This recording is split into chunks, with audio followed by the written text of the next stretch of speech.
Mike Tomlin is out. What do the Steelers do next? And lock the doors at Giants headquarters. Jim Harbaugh is in the building. We'll talk all about it. It's the Manchild Show with Boy Green Digital Live, and it starts right now.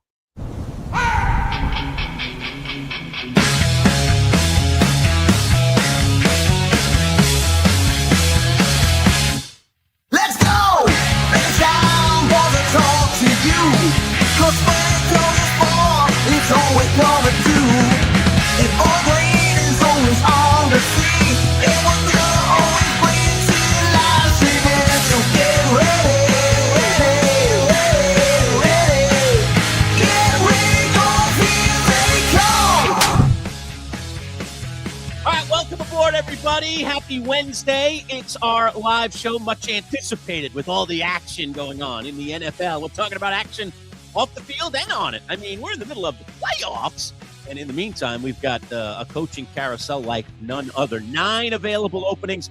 And who knows, if Green Bay makes a decision in the next day or two, we might be up to 10. That's nearly a third of the teams in the NFL looking for a new head coach. And, man, the names out there are aplenty, and one just got added to the pile, albeit a guy that I think is probably going to wait a season. All of the information out there right now says that Mike Tomlin's going to sit it out here on the sidelines, maybe take a little cushy job in TV for a year or two, and then do what Sean Payton did and come on back. And if he does it next year, then the Steelers might be able to get some compensation, likely will. If he waits 2 years, then he becomes a true free agent, and then he can go wherever the heck he wants for no compensation. We'll see how that all works out. Meanwhile, the Giants entertaining Jim Harbaugh as we speak. Lurch. In the building. Go ahead. What? I have to jump in. You've now done it twice. If you've kidnapped Jim Harbaugh in the building, you've got Jim. the wrong Oh, Harbaugh. gosh, John, if you're like, Harbaugh names are just killing me. we've got Jim. Correct. And we're like, that's the wrong Harbaugh. You have kidnapped the LA Chargers head coach. You know, I have that terrible reputation over the You years. gotta get working on that if you're going to welcome in as mix your up the coach. first name of guys with the same last name. So my apologies, folks. You had John Harbaugh, of course. All right. Well, we'll get to it all. Boy Green, good morning to you. Thanks for the proper correction. I don't want to say that the wrong way. And let's bring in the guy who's going to break it all down with us. By the way, today's broadcast brought to you by our friends at Cam's Pizzeria, where it's always love at first slice. It's Dalton Wasserman from PFF. Boy, what a boring week, Dalton. Hardly have anything to speak of with you. I'm not sure where we're going to go in this conversation. I know, really. Don't you wish the NFL would just give us some sort of action to talk about, right? I gotta ask Boy Green something real quick, though, about something over his right shoulder there. I'm being a little nosy. Is that you and Brett Michaels back there in that picture? What's the story behind that right there? What's going on there? God. Relive that, baby. Oh, look, he's going to take it down and show it. Yeah, what is this? I need to know what this is. What's going on here? Okay. First off, so yeah, this is a cool story. So I was going to hold him, this. his dad, and Brett Michaels. That's his dad on the right. That's Brett Michaels on the in the center, and that's obviously Boy Green on the left. Okay. Yeah. So I guess I'll hold it while Tell I'm the telling story. the story. It's cool. Okay, so here's the story of again, Boy Green, Brett Michaels, and my dad. So every year, this year, by the way, this is or last year, I guess technically it was. I was going to say that. Right. Oh yeah, right. I don't remember that before. Year. Right. So no, this picture's presence behind me is new. This was a Christmas gift, but so forever. I've had this thing with my dad. We have a very special relationship that every year for Father's Day. My dad used to run this forever of like he picked some event to do. It didn't always happen on Father's Day. It could be an event that me and him just decided to do, like go to a UFC fight later in the year, go to an NFL game. We've done so many different versions of it. And it's been great. And during this my life of this happening, my dad paid for it. My dad planned it. He did it all. And as I've been an adult on my own, haven't lived at home in like 11 years or something. Like I've been an adult on my own for a while. I've been thinking to myself, when do I pry that torch from my dad and I take over this tradition we've done forever? So this past year for Father's Day. I'm going to have to interrupt you. Story here. Yeah, go ahead. Dalton, I believe, even though he's not giving me any credit where credit is due, I have the same tradition with my much younger son. I'm the dad. He's the son, reverse Paul situation. And for years, I have run our Father's Day thing, which I always do on Father's Day weekend. And I would, I told my son, though, I had a conversation with him when he's around 18. And I said, hey, son, at some point, you're going to take this over and you're going to be the planner. Right now, I understand I'm the adult. You're the kid. So I'm doing the planning and I'm doing the paying.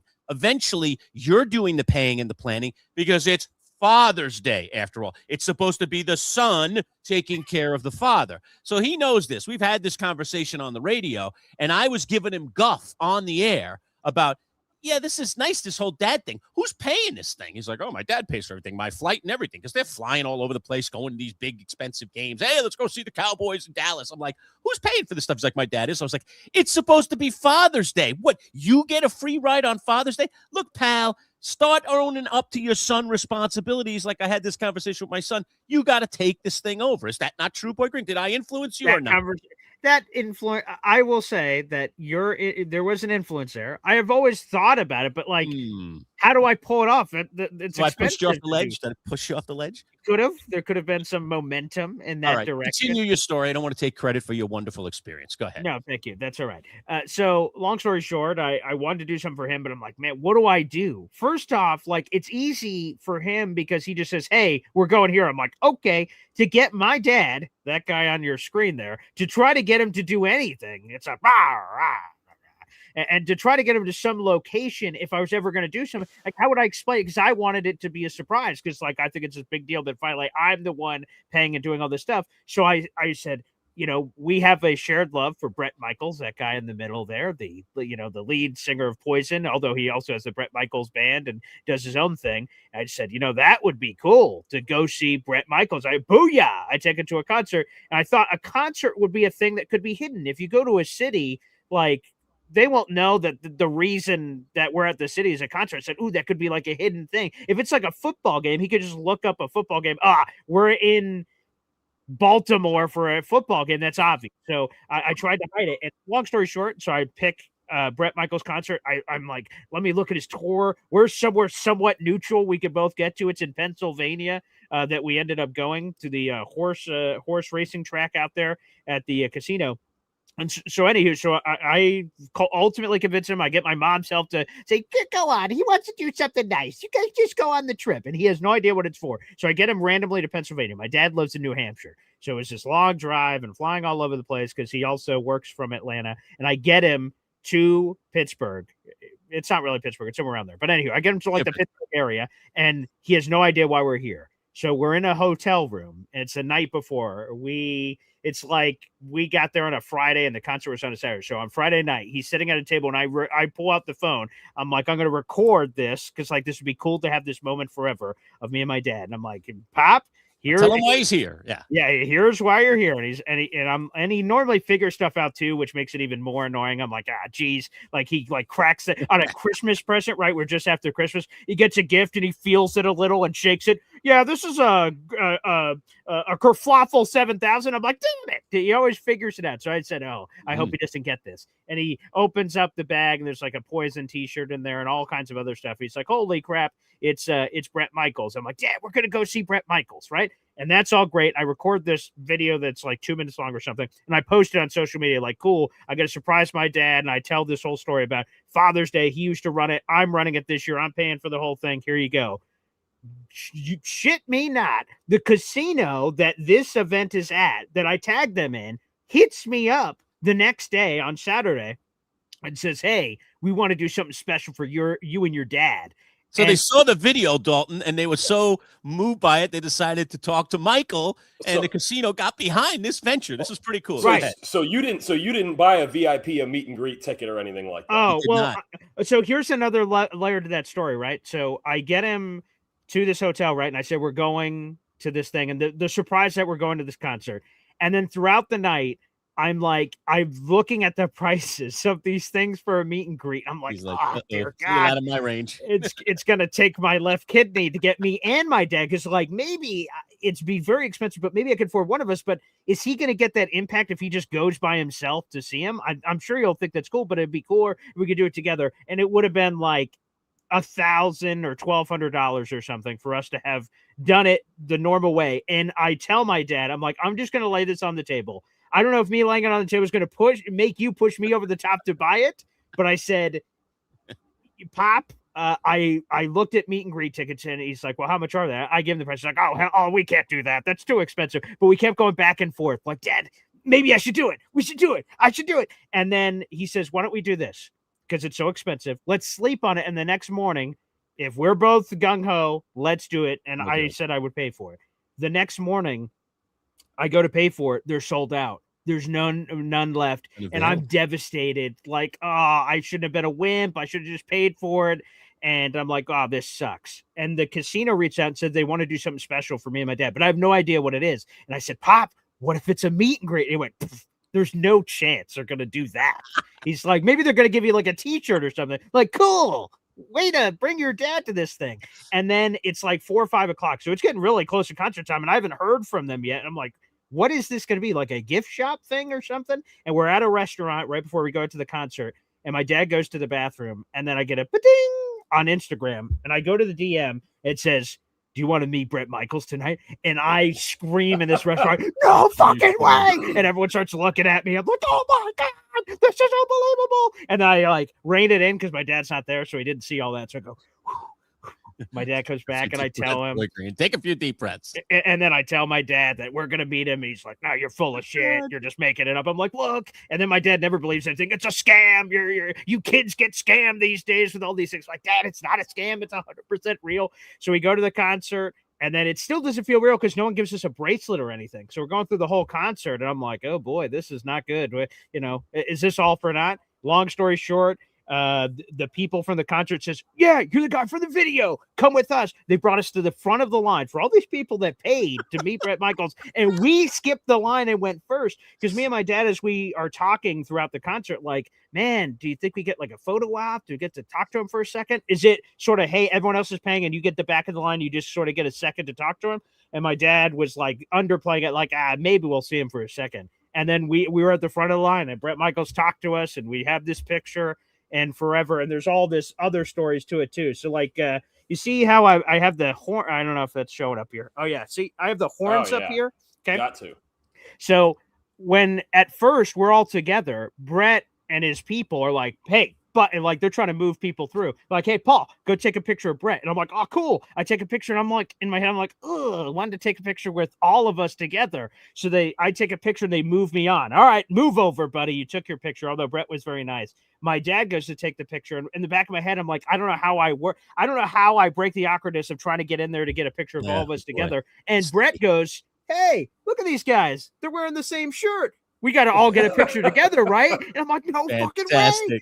And I'm like, wow, that's so awesome. Bret's going to get us all together. So I'm surprised. I'm off to the side. So I'm running over there to get this picture. And I have my stupid big phone out. And I can't shove it in my pocket. So like I'm just bumbling with it like an idiot while the person is the person that's taking a picture is a Bret Michaels person. So he's just trying to hurry us through the process here. Yeah. And then I look like an idiot because I just have this weird hand. When they took the picture, my hand was all muffed in my hoodie because I was a moron. And Bret went, wait, whoa. Can we redo that picture? This guy couldn't get his horns up. He's like, it happens to me all the time. And I was like, what? And then, cool. And then it turned into this whole thing. So, yes, forever, we have this awesome memory with the greatest musician of all time, Bret frickin' Michaels, baby. His hero. Now we have it. Yeah.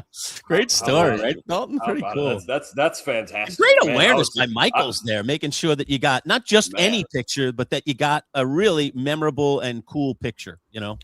Right, because to be honest, like I said, there's, I don't know, maybe 20 people were a part of this very special VIP group, and he could have very easily, all right, guys, I just did a 3-hour concert. Let's move and groove. Let's get you through. And he was just so caring and everything in between, and that's cool, because sometimes I tell you, don't beat your idols and everything, because it could go terrible. And I've had Bret Michaels on this amazing pedestal my entire life, so for it to potentially all be crushed because he's a jerk, I would have been like, well, that sucks.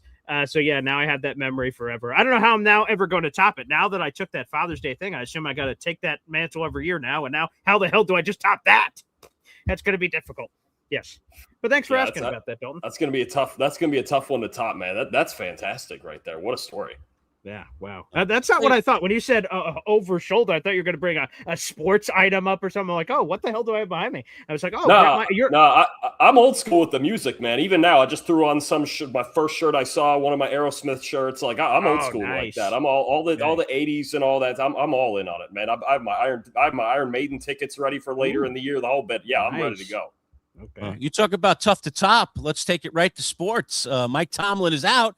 How does Pittsburgh top that? They think they're getting rid of some guy who hasn't won a playoff game in a bunch of years. Who the heck's going to replace Mike Tomlin? Let's start with that very difficult story. I think this is going to be the hardest search to get a read on, right? Because we've only seen them search for a new head coach, 3 times in the last 60 years. So I think the Steelers are so much about, the culture and how things, are kind of the behavioral things in the organization and how they want to do things with their process. You can't just jump to the assumption like some other franchises where it's, they want an offensive genius. They want a quarterback whisperer or something like that. They really want the right character fit for this job. So I do wonder, is it somebody they're familiar with, like a Brian Flores from Minnesota? Is it somebody like, I know Marcus Freeman from Notre Dame has been floated out there as that type of leader? I think this is really the hardest job to get a read on, A, because we've had the least time to think about it, and B, we just don't know what exactly they are looking for to hire. But the Steelers are very much about their standard and their standard of character. I think that's going to be something that they're very measured about, and they take their time trying to find. Dalton, and this is maybe going to sound insulting to the great people of Pittsburgh, but how attractive is this job? Like, Tomlin did a marvelous job with it for a long time, but Aaron Rodgers, if he comes back, is 43, or they have nothing at the quarterback position. He's not coming back. Yeah, a lot of the pieces on defense are very expensive, and they don't seem to vibe with the rest of the roster construction of Cam Hayward and TJ Watt and those guys. And then the talent is sort of middling across. There are individual guys that are really talented, but and then you look at the AFC North and how difficult that is. Like, with all due respect, how attractive is this job, Dalton Wasserman? I think it's still attractive considering the history and the tradition and the stability of the organization, right? You have a dedicated ownership group. They're dedicated to winning. Omar Khan, the GM, has done a relatively good job. I'd say aside from, maybe the lack of planning for the post-Roethlisberger era at quarterback, but this is still a team with solid talent. DK Metcalf, a solid defense, even some young pieces on that defense who are still really, really good, right? And then an interior on their offensive line that I really like as well with some young guys. They just got to fix some key spots, right? The quarterback position being the most necessary one for their long-term success. We'll see what they look at in the draft, or maybe some veteran options out in free agency. And then I think definitely adding more depth at wide receiver is going to be a key. So I think for somebody with a vision, especially with what this team needs to look like offensively, I think this is a very attractive job still, because generally this is an organization that is so aligned with a vision of winning in mind. And one of the things that has been a trademark in the few hires that they've made, as you mentioned, is they start with young guys. Like, I think this is going to be a younger guy and somebody that they see in the job, for a long period of time. This is the way this organization seems to operate. Mike Tomlin was very young when he got the job, and you go back through the history of the Steelers coaches, and that was the case in each of the cases. So give me your thoughts on that. Will it be a young guy? Is it a Clint Kubiak kind of guy, a guy still in his 30s, like Sean McVay when he was hired by the Rams many years ago? Talk about that, Dalton. Clint Kubiak would make some sense. And sure, I mean, anytime you're hiring a coach, you're trying to find a long-term solution, right? Think about, you mentioned McVay and how long he's been there, how long Kyle Shanahan's been in San Francisco now, right? You don't have that many coaches who get to stick around that long. And when they do, it's because they're winning. So yeah, they're trying to find a younger guy who could maybe be their coach for another 18 years like Mike Tomlin was, right? So I think when you look at it from that sense, it's a Clint Kubiak. Could it be a Jesse Minter, the defensive coordinator from the Chargers? I believe he's only 42 years old as well. I mean, and you want to talk about hard-nosed defensive background. That's Minter. That fits what the Steelers have been for most of their history as well. So I think that is certainly something to think about. Again, Marcus Freeman from Notre Dame fits that profile as well, as a young leader of men, right? So it's just a matter of if he's going to want to leave Notre Dame to take an NFL job. He has said no, but maybe it's different with the Steelers, and you might as well try. So I do think that is something that plays a part in this, and trying to find a long-term vision again for this team. All right, let's get one more Tomlin flavor in here beyond whatever Lurch may have to the table. NFL Network NFL Network insider Ian Rappaport shared that in the hours after Mike Tomlin told the Steelers, hey, I'm stepping down, teams immediately contacted the Steelers to express their interest in a potential acquisition, with Tomlin still having 2 years left on his deal, and apparently the Steelers maintaining his contractual rights. And Pittsburgh basically politely said, Tomlin isn't going to coach this year, so, talk to us basically in 2027 if you're going to call back again. I turn that over to you, Dalton. I see Jet fans in the audience, and oh boy, they want it. Aaron Glenn isn't going anywhere in 2026. Could you see the Jets being in the Tomlin sweepstakes a year from now, where they will potentially give up an asset to go get Mike Tomlin to replace Aaron Glenn if he does not perform in 2026. I could see that, especially when you consider how many extra draft assets the Jets have in 2027. That could be used to their advantage, both to acquire players and possibly to acquire a coach. And I think the big thing with Tomlin, and it's the type of hire the Jets really haven't made in a long time, is that he's not really an offensive, or by trade, he's a defensive coach in his heart. But really what he's been known as a head coach is a culture guy, right? And a guy who just brings that winning attitude to your team, right? And that's something the Jets, honestly, they haven't really tried, right? You talk about so many defensive coaches. One offensive coach they hired was Adam Gase, and that obviously we saw that went. But I think maybe that's the type of guy that the Jets would need if they were to falter next year, is somebody who just comes in here and knows what winning looks like and hires the right people around him to execute that part of it. All right, talking with Dalton Wasserman, PFF, our NFL insider here. Manchild Show with Boy Green Digital. Don't forget to pop that subscribe button. Do that and become part of our growing family. We're giving away some cool stuff, including right now a set of bobbleheads from the movie Anchorman. Very, very cool stuff. Dalton, let's move to topic A. No doubt. I know this Mike Tomlin thing, we had to get it out of the way, but John Harbaugh is in the building. Right now at is it One Giants Drive? I don't know, down at the Meadow. Yeah, there you go. Yeah. So do you lock up? You get out the bolts and the chains and everything, and just all right, he's in. Lock him in. The guy isn't leaving until he gives us a yes or no, preferably a yes. Give me your thoughts about Harbaugh being in the Giants building. Clearly, this is his first true interview in person. Yeah, I wouldn't let him leave the building. I think if he were to leave, I think your next two options to me that I would consider are Kevin Stefanski, another veteran coach, two-time coach of the year, and then I would try to call Joe Brady from the Buffalo Bills, their offensive coordinator. But John Harbaugh, I don't think the Giants should let him leave the building. The Giants are another team, the Jets are the ones always getting made fun of, but the Giants have only made the playoffs, twice in the last decade or so? Look, they need a winning culture brought in there. John Harbaugh is a consistent winner. This Ravens team was not that far still from, they were one kick away from winning this division this year, even with all of their issues. And the idea is to build around Jackson Dart. And I actually think, part of the friction apparently between Harbaugh and the Ravens was an unwillingness to get rid of Todd Monken, their offense coordinator. I wonder if you could bring Monken over with him with the Giants. I think he'd be really good for the development of Jackson Dart as a drop back passer, a lot like he was for Lamar Jackson. So if you were to get those two as a package deal, I think it's probably the best hire that any team could make this offseason.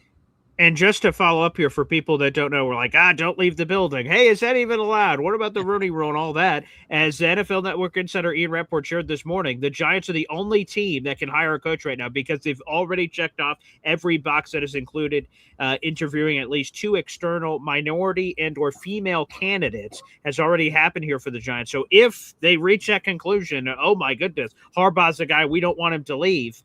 They have the ability to do that today, which I'm sure titillates Lurch over there as a possibility. And history was just brought back up on social media. Andy Reid, when he was fired from the Philadelphia Eagles and met with the Kansas City Chiefs, he had multiple other interviews scheduled with teams like the Cardinals and Chargers. The Chiefs did the same homework the Giants did and made sure that they were in a position to hire him immediately and not let him leave the building. That's exactly what happened. We all know what happened here with Andy Reid. So it's all lining up for the Giants to be able to do this. It all depends on Harbaugh if he wants to go through his process or not, because there are two other perceived finalists for Harbaugh in the Tennessee Titans and the Atlanta Falcons. I'm curious, just giving that flavor. I'm sure Lurch doesn't want us to talk about that possibility, but the Falcons makes a lot of sense to me. That division stinks, and there's a lot of talent on that team with Bijan Robinson and everything else, Drake London. But like the Tennessee Titans, like this is a team that had the number one pick last year, and there's all kinds of front office changes that are happening there. Mike Borgonzi's already in place. Does it surprise you that Harbaugh is like, whoa, he's intrigued, obviously, by the Tennessee Titans and clearly Cam Ward?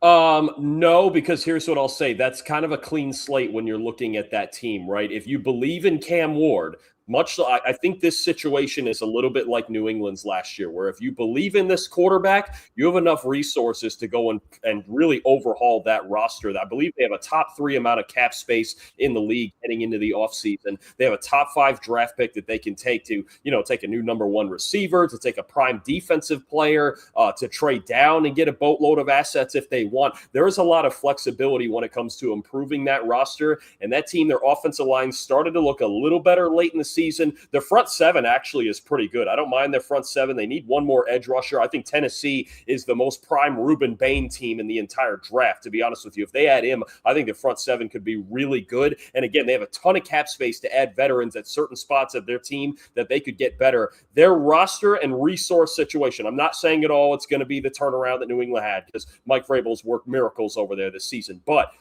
what the resources that they have are very similar to all the resources New England had last season. And you've seen how that's gone. So I think Tennessee is at least worth looking at if you believe Cam Ward can be their franchise quarterback. All right, Talking with Dalton Wasserman, our NFL insider. I'm sorry about that, Boy Green. At MC Show Digital is the place to be. Today's broadcast is brought to you by our friends at Cam's Pizzeria. Boy Green, hold that thought. We'll just take 30 seconds to learn a little bit more about our friends from Cam's, and we'll be right back. Plenty more NFL talk to get to. Stick around. When you think of Cam's Pizzeria, think about 2 of your favorites. Their zesty buffalo chicken wing pizza or their tasty chicken bacon ranch. Over 16 specialty pizzas made fresh daily with the best ingredients. Indulge in their homemade calzones, subs, wraps, salads, and their famous cannolis for dessert. They're all made with love just for you. Order online for 10% off at camspizza.com. Locations in Camillus and Oswego. Cam's Pizzeria. It's love at first slice. All right, we are back. Manchild Show with Boy Green Digital. Don't forget to pop that subscribe button. And, of course, you can hit the thumbs up like if you like what you're hearing. There's our YouTube handle, youtube.com/@MC Show Digital. Only, 10 away, Boy Green? No, 15 away right now, I think, from giving away those bobbleheads, Anchorman bobbleheads. And we've also got the golf club, the golf driver donated by our friends at Played Against Sports. That's going out the door when we get to 500 subscribers, a nice landmark for us here, as we've only been in existence about 6 months here on YouTube. So join the family, as they say, man. We'd love to have you be part of the family, All right, Boy Green, go ahead. Next question. So, we started this with Bret Michaels again, the GOAT. God, bow down to the greatest musician of all time. So we've done some Bret Michaels, we've done some Mike Tomlin, then Lurch is like, the real story is John Harbaugh or Jim Harbaugh or the entire Harbaugh family. But here's the real story. To be honest with you. Maybe you can acquire them like Infinity Stones. But here's the real story, Dalton. You know what the real story is today. It's Dante Moore's decision. Screw the Giants. This is about the Jets, baby. They have the number 2 overall pick. If Dante Moore declares, that's good news for the Jets no matter what. If they want to take Dante Moore, they want to trade the pick to somebody else, it's all good news. The value of that pick goes down significantly if he stays in school. Dalton, you're a college football guy. You're an NFL guy. PFF pays you a lot of money. And for good reason. I know why. You're a handsome bastard. But we need the answer. Is Dante Moore entering the draft or not? We're going to find out at some point today. Today is decision day, but give me the scoop, Dalton, please, for the love of God. I've been on the edge of my seat. What is happening here with Dante Moore? I wish I could tell you. Trust me, I was just looking off to the side here, refreshing Twitter to see. That's what I'm doing. It feels like that announcement any minute. It has to come today, right? I mean, there's a handful of guys in the draft I'm waiting on, but that's obviously the biggest name that everybody's waiting on, the biggest name that Jet fans possibly are waiting on. And after that, kind of rough showing against Indiana, there's some debate among Jet fans as to whether they should actually take him. But if the Jets feel like he's good enough, then take him second overall. If not, then you can pass on him. You could trade down the pick. And you're right, it does make that pick more valuable because I don't think they would take Ty Simpson second overall. I don't think they would take Trinidad Chambliss from Ole Miss second overall. And there's some debate still about whether he could go back to Ole Miss somehow with some appeals and things. But it certainly would at least add to the value of the draft pick if Dante does come out. There are some flaws to his game. He's still very young. He can develop these things, but he's super talented. The arm talent is awesome. He's a solid enough athlete to go out there and make plays. And I really think when you look at it in the context of, look, his only 2 bad games this year came against Indiana. Find me somebody who's had a good game against Indiana, that Indiana team this year, right? So I think you have to discount it just a little bit. But no, I'm on the edge of my seat just like you are, man. This is the news of the day that we're waiting on.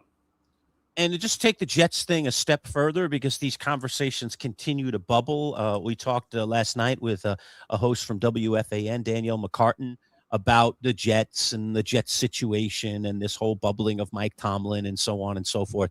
Do you think there's any chance? I know you're a Jets guy too, Dalton. Is there any chance that the Jets renege and say, you know what, there's just too many good guys out there, we gotta rethink this thing, and we could take a swing at one of these guys right now, and they back up the truck, so to speak, and decide that Aaron Glenn, as much as we love you, we don't love you that much, we're moving on. You think there's any chance the Jets, put the cork back in the bottle here or not? I don't think so. No, I think Aaron Glenn's getting 2026, right? I think they understand that they really stripped down this roster, obviously trading Sauce Gardner, trading Quinnen Williams, and getting all those draft picks. And I think the idea is, does Aaron Glenn have an idea? He's gonna get some power over step one here with these 2 first-round picks, 4 picks in the top 45. He's gonna get some power over the beginning part of this roster. Now, it's debatable whether he should have that or not, right? Because if you think about, okay, if the goal is to win more games in 2026 and he has these young guys and he doesn't get that done, then what do? He only gets to see through half of a rebuild, or how does that work? But it also has to be, is there somebody out there that they feel aligns with the vision of Darren Muji in the front office more? Right now, I think they're going to keep riding Aaron Glenn for at least one more year. We'll see what the mandate is as far as winning games. And I do think that might be reason that there's extra pressure to maybe take a Dante Moore if he is available second overall, or with one of their other picks, take a Ty Simpson or a Trinidad Chambliss, right? But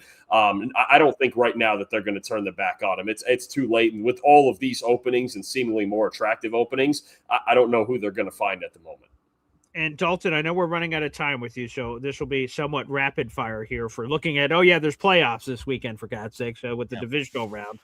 Neither of our teams are in it, so it's hard for us to, care to that same degree. But let's get into it here.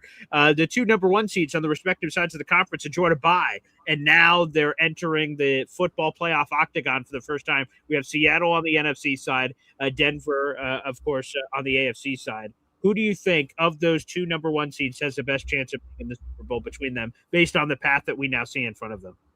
I'm going to say Seattle. I think Seattle and Houston have the 2 best defenses in football. I think Jackson Smith-Njigba has been really either the first or second best wide receiver in football this year. And if their offensive line can play like it did the last time when we saw them play San Francisco a couple weeks ago, and look, San Fran's D-line isn't great, but it was still a really good performance. If their offensive line can hold up, I think Seattle can absolutely be the best team in the NFC.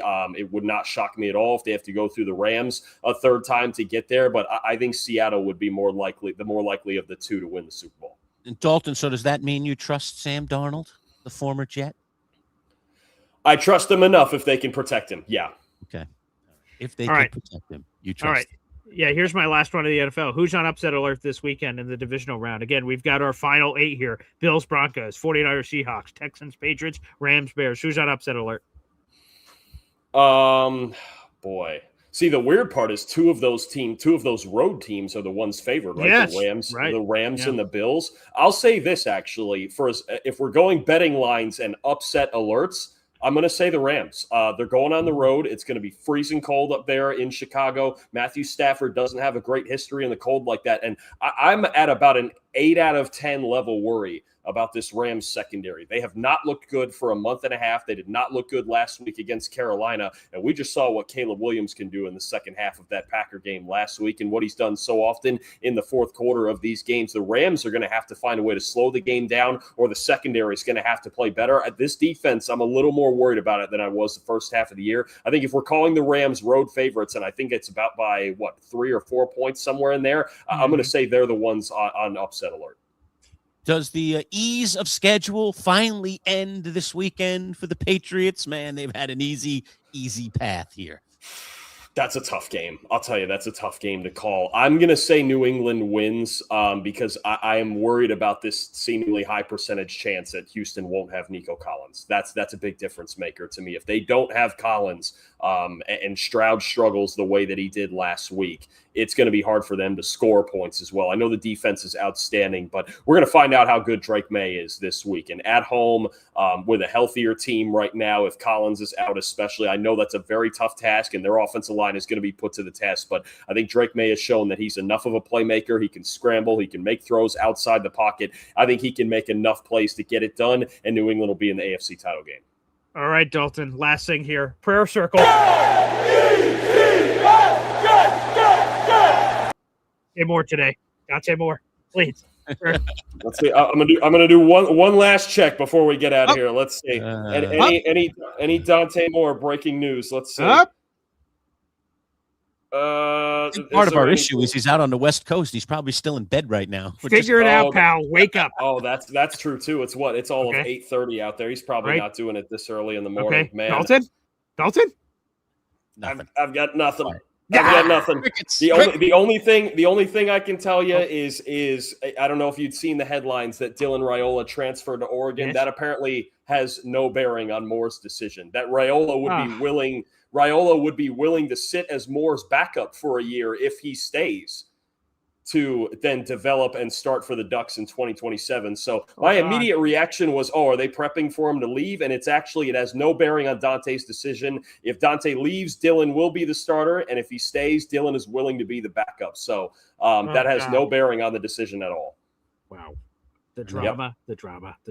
All right, well, we'll be on the edge of our seats for it, Dalton. I'm sure we'll be texting about it later, one way or the other, either commiserating and drinking together, or perhaps euphoria, jubilation, celebration. Please. Oh, you know exactly what will happen too. It'll come on. That announcement will be made 45 seconds after you guys go off the air. That's exactly what will happen. Probably. That's how it happens every time. Beauty of the internet, we can just come back on the air. In the radio days, we were done till the next day. Yeah. In the internet world, hey, we're back. Sorry, we were away for 5 minutes. We got a big announcement. That's the way it goes. But it is normally what you say. It is immediately after. So Dalton, you're the best. Enjoy. I know you guys are all getting ready for the PFF NFL show and everything else you guys got cooking. So awesome. Thanks, brother. Absolutely. Appreciate you guys as always. All right. There he is. Dalton Wasserman, PFF, joins us every Wednesday for our live show, kicks it off with us and breaks it all down. Sorry, I guess because of the Brett Michaels story and all the weavings there, we didn't get to break down the playoff games. And Paul and I are here to break down the playoff games. And you're welcome to jump in the comments as well and give your thoughts. I already see Bears fan Jamie with his positivity getting after it. My Bears going to lose. I mean, come on, Jamie. Did you not learn from the last game when you had your boots on, your coat on, and were ready to leave your friend's house at the door, and your friend was like, yeah, I'm going to watch the rest of the game. There's still a quarter to go here. Did you not learn your lesson? Or the last time when they were way bound, I mean, how many times? What, they come back 5, 6 times? They're the comeback kids, for crying out loud. They're the cardiac kids of the NFL this year. Stop staying down on your Bears. Look, they have a tough task. The Rams are tough. I'll tell you what, the Rams look really vulnerable in last weekend's win. So, I mean, I'm feeling better this week if I'm a Bears fan about what the Rams look like. Now, I expect the Rams to get it together. I probably will pick the Rams unless the spread is prohibitive. I haven't seen the spreads yet, but I would not rule the Bears out. The Bears could go out there, have a terrific performance. Let's not forget it's in their place again. Yes. The Rams, the nice, cozy indoor team that plays in that beautiful, pristine stadium, is now going to play in the wind, and who knows, maybe some snow and maybe some sleet, and who the heck knows what's going to be going on in Chicago. That definitely stacks the deck in Chicago's favor. Let's not forget Matt Stafford, as good as he's been, is an old man. He doesn't, everything hurts. The wrist, the fingers, and everything hurt more. And he's got to deal with that too, right? In the cold, it does. I mean, you saw Rodgers even looked somewhat uncomfortable in that Pittsburgh game. And this very uncomfortable in a lot of cold weather games. And he's like, at 42, man, I wish it was 70 and sunny here, man. I'd rather be playing like in Jacksonville or something, So, I think that definitely swings the pendulum a little bit towards the Bears. I think the Rams are up for it, but I wouldn't count the Bears out. So positivity, Jamie, you're a Bears fan, for crying out loud. Hang in there, man. Yeah. Again, we're going to make all our picks on Friday, but, Chicago, and I don't know why Jamie doesn't feel more confident. Chicago just feels like the team of destiny. They are inevitable. That no matter what the circumstances is, they're down 1 million points. They've been the comeback kids all year long, and that's probably not good for the, heart doctors in Chicago of all the patients they're currently seeing. But I mean, it's just been incredible. It does feel like there is this it factor with this team. And for a potential rookie head coach to do it, and Ben Johnson with a young quarterback, I mean, would be spectacular. So I love that Chicago's at home. Matt Stafford got banged up in that game. They've been dealing with a lot of injuries too. I don't know. I really like how Chicago's lining up. And again, we'll see when the point spreads. I'll be sending out that sheet later today. I would offer, I kind of feel like the Bills are the team of destiny, but man, they're going to have to overcome really massive adversity. Oh my God. Injuries, they are so banged up. And man, that kind of stuff, it's hard to keep, just dipping into the will of the team. But we've seen San Francisco. Are they not in a similar predicament? I mean, offensively, I think they're in pretty good shape. Although losing Kittle, I think, is a big blow. But defensively, they've been in a shambles all year, and they're just, Robert Saleh's out there preaching. It's just, everyone to the ball. It's 11, all 11, and he's got them playing. At least in that first game, they played pretty respectable defense. So that was a nice response to that dud that they put on the table to try to win the number 1 overall seed. So I kind of like, the idea that teams can rally despite not having their best guys on the field. And Buffalo, again, has that one guy. I call him Superman. You might call him Josh Allen. But that guy is a game changer, and he can change any game at any moment.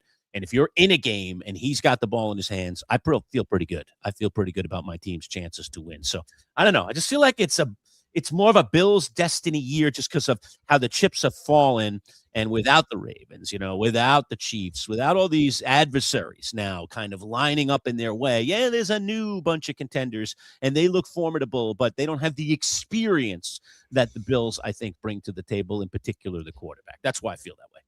No, and that's a good way to feel about that way. Again, it's interesting. We use this term team of destiny. If the Bills and their Bills Mafia fans win the Super Bowl this year, it would be the most, what's the word I'm looking for?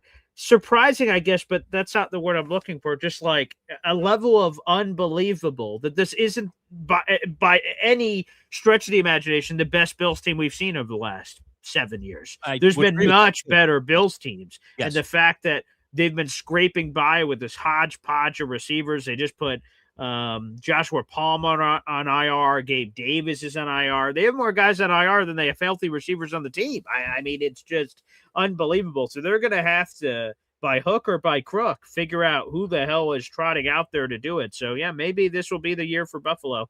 But boy, they got a difficult challenge over the weekend. We'll see.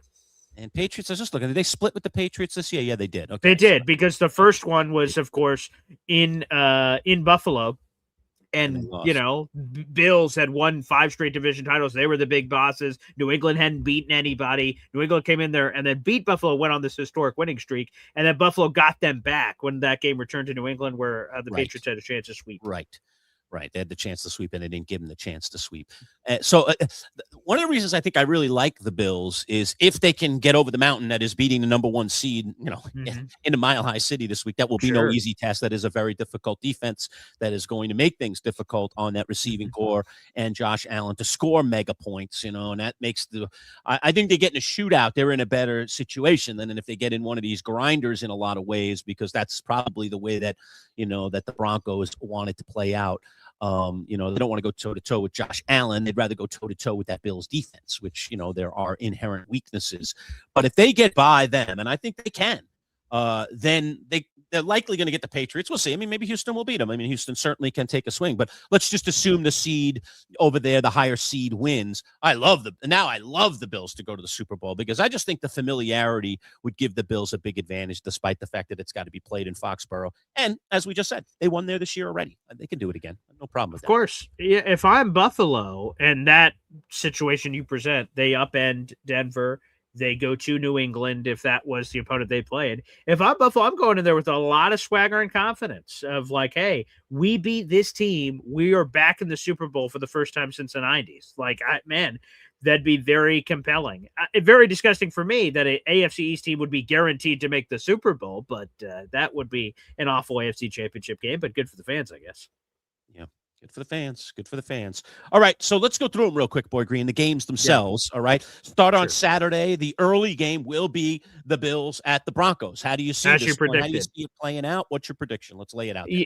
Yeah, of course. Again, Denver got the bye. They earned their number 1 seed and their placement. It is a difficult place to play in Denver. And we say that sometimes about really hard places. Wow, look at this raucous atmosphere of this. But it's the mile high. It's the fact of the altitude of trying to get there early and try to, sort of acclimate yourself if you can to that advantage that Denver has as a built-in thing. You can start sucking wind sooner. It's that's very difficult. It's hard for someone that's never been out in Denver. It's hard to explain for people that have never been in that situation before. But that's incredibly difficult. The Denver defense may be the best defense in football, though. With all due respect, Houston is very much in that conversation. Denver is just suffocating. They're aggressive. Nick Benito has been spectacular this year. They've got pass rushers. They've got PS2 at corner. Like, man, they just have name. It's the John Gruden called them this nickname last year. I'm not sure if it still holds, but the no-name defense. That no one really knows who any of them are, but they're just nasty and they cause all kinds of issues. So I think it's going to be a steep challenge for Buffalo. My gut tells me Denver's going to win. Sorry, Buffalo Bills fans out in the audience. While some will trust Josh Allen, the quarterback, more than Bo Nix, I trust the team, and this is a team game, and Denver is rolling heavy with their posse in Denver, where Buffalo, they're looking a little razor thin to me at several key depth areas. One thing that I will say about the Denver defense, and I followed them very closely all year long because I had them on my fantasy team after you and I made an early season trade or mid-season trade. I had the Denver defense, so I was tracking that defense every week, playing them and starting them almost every single week. The fact of the matter is there is one weakness of the Denver defense, and statistically it holds up, and that is they've only forced 17 turnovers the whole season, and that is basically middle of the pack in the NFL. So, yeah, they have a top-tier level defense in terms of the players that they present, okay, and their overall team defense. Probably, I don't have the numbers in front of me, but, how they did as an overall defense probably ranks certainly in the top 10, I would think, all right? But they're middle of the pack in terms of turning teams over, all right? And as we know, in the playoffs, man, turnovers are so vital. I mean, they can literally flip a game on its head. So that's the other thing that I kind of like about the Bills' chances is that the Denver defense, as good as it is, doesn't, at least during the history of this season, hasn't turned teams over an inordinate amount. Very average defense in terms of creating turnovers. So if you want to look at a weakness for the Denver defense, that might be the one little grain of salt that you could take a look at. I know that because the turnovers are fantasy points, and I care about those things. And I was like, why are these guys getting any pick sixes? Why aren't they, getting any getting any fumble recoveries? Where are the interceptions, for crying out loud? I need more, because I'm greedy when it comes to fantasy points and defenses. So there you go on that game. All right, let's go to game 2 on Saturday, Boy Green. We've got the San Francisco 49ers, the Miracle Kids themselves in a lot of ways. How are they doing it with the glue and tape and everything else? The 6th seed advancing in that one as well. They'll take on the number 1 seeded Seattle Seahawks. I know you love Seattle. You love Sam Darnold. You love yourself some JSN. Give me your thoughts. Is this thing going to be a game or not? That'll be Saturday night, an 8 o'clock start. This is the largest spread of the weekend. The last time I checked, Seattle was a 7.5-point favorite against the San Francisco 49ers. And Lurch, poor Lurch. In week 18, we talked about that Seattle-San Francisco matchup, and I said, I trust Sam Darnold. I'll go with Sam Darnold. And you berated him. You dunked on him. You disrespected him. You dissed him. And then, of course, Seattle wins, gets the number 1 seed. Here we are. So I am expecting a full, unmitigated apology from you for the disrespect you gave to Seattle. And that obviously you're picking the Seahawks to advance the NFC Championship game, as you should. And that is an apology that I might consider accepting. But it was so disgusting, so unbelievable that I'm still somewhat taken aback by the take that happened just a handful of weeks ago. Well, he was such an epic performance by Darnold in that game, a 13-3 win. He threw for a total of 198 yards. Efficient. I mean, that's like below the Mendoza line. He was 20 of 26. I'll give him credit there. He didn't throw any picks in that game. Nice. He also had 0 touchdowns in that game as well. 13 points they managed to score against the defense that everyone thinks is one of the most porous in all of the NFL. So checks notes here, right? Is that your little saying there? Checks notes. All right. Checks notes is this. It was the Seattle defense that won that game against the 49ers and not Sammy Darnold. And I still have full faith that Darnold somewhere along this playoff run. I'm not sure if it'll happen against San Francisco here. I don't know. We'll see. Maybe San Francisco and that rallying defense can, push the sun back up into the sky one more time. I don't know where I'm going to go in this game picks-wise because those points are going to be tantalizing. Sure. But I still don't trust Darnold. I just think that the choke job is coming. Before we get to the Super Bowl, the choke job is coming, and Sam Darnold will start seeing the ghosts again. He'll butt fumble it like Mark Sanchez did or something like that. Something god-awful will happen, all right, and he'll be responsible for Seattle losing a game in the playoffs and not getting to the Super Bowl, even though they're the number 1 overall seed. So I stand where I stand, Boy Green. I'm not backing off. If Seattle ends up in the Super Bowl, I'll eat some serious crow, but I am sticking by my guns. He didn't choke clearly in that final game, but I don't think he did anything to glorify himself either. He just got the job done. That's fine. That's all you really need when it's all said and done. But, I think it might take a little more than get the job done either in this round or the next to get to the Super Bowl. So we'll see. We'll see where it all goes, but that's where I stand. So I think Seattle wins this game, but by how much, I'm not sure. But I am kind of leaning Seattle. I will definitely, I think, be rooting San Francisco because I just love kind of their arc, and I just love what Shanahan is doing and how he's getting unbelievable production out of whatever he's got, which is all over the place and not exactly a full toolkit here. So he's missing his wrench and his screwdriver, but somehow he's still fixing the whole car and rebuilding the engine. And you're like, how's he doing that? Don't you need those tools? He's, well, now we can use this and this and put it together and we can get one of those, So he's figuring it out. I just love his moxie, but that San Fran defense, it's just like, is that thing going to hold together again? I don't know. I don't know if it's going to do that. All right, let's move to Sunday. We've got 2 games on Sunday. Now, the games are unconventional times. As mentioned on Saturday, it's 4:30 and 8, okay, which is typical for the Saturday games. Very typical. It's one of the games into prime time. We saw that again last weekend. For the Sunday games, though, we get a little funkadelic here now that we're down to only 2 matchups. It'll be 3 o'clock and 6:30, okay, are the 2 game times. And let's start with the 3 o'clock game. That'll be the Houston Texans visiting the New England Patriots. I've mentioned before, Boy Green, New England's easy road. Does the road come to a screeching halt here in New England? By the way, that weird time is normally what they schedule for the conference championship games, which is interesting. And I only remember that because 15 years ago, the Jets got one of those slots back in the day. In 2 back-to-back years, they had those slots for the AFC championship games. Good times. Way to randomly work my Jets into this conversation. It has nothing to do with the Jets. Patriots, Texans. Again, I feel like I sort of had the perfect temperature when we did our Friday picks segment last week, and hey, Paul, Texans Steelers in that defense. Yeah, I like you said defense, but I didn't trust the offense of CJ Stroud. He is wildly inconsistent, and boy, did we see those ugly turnovers and discombobulation. But Pittsburgh couldn't take advantage of them, so it didn't matter. And despite the fact the game was close up until a point, now we go here. Nico Collins had a very gruesome is too.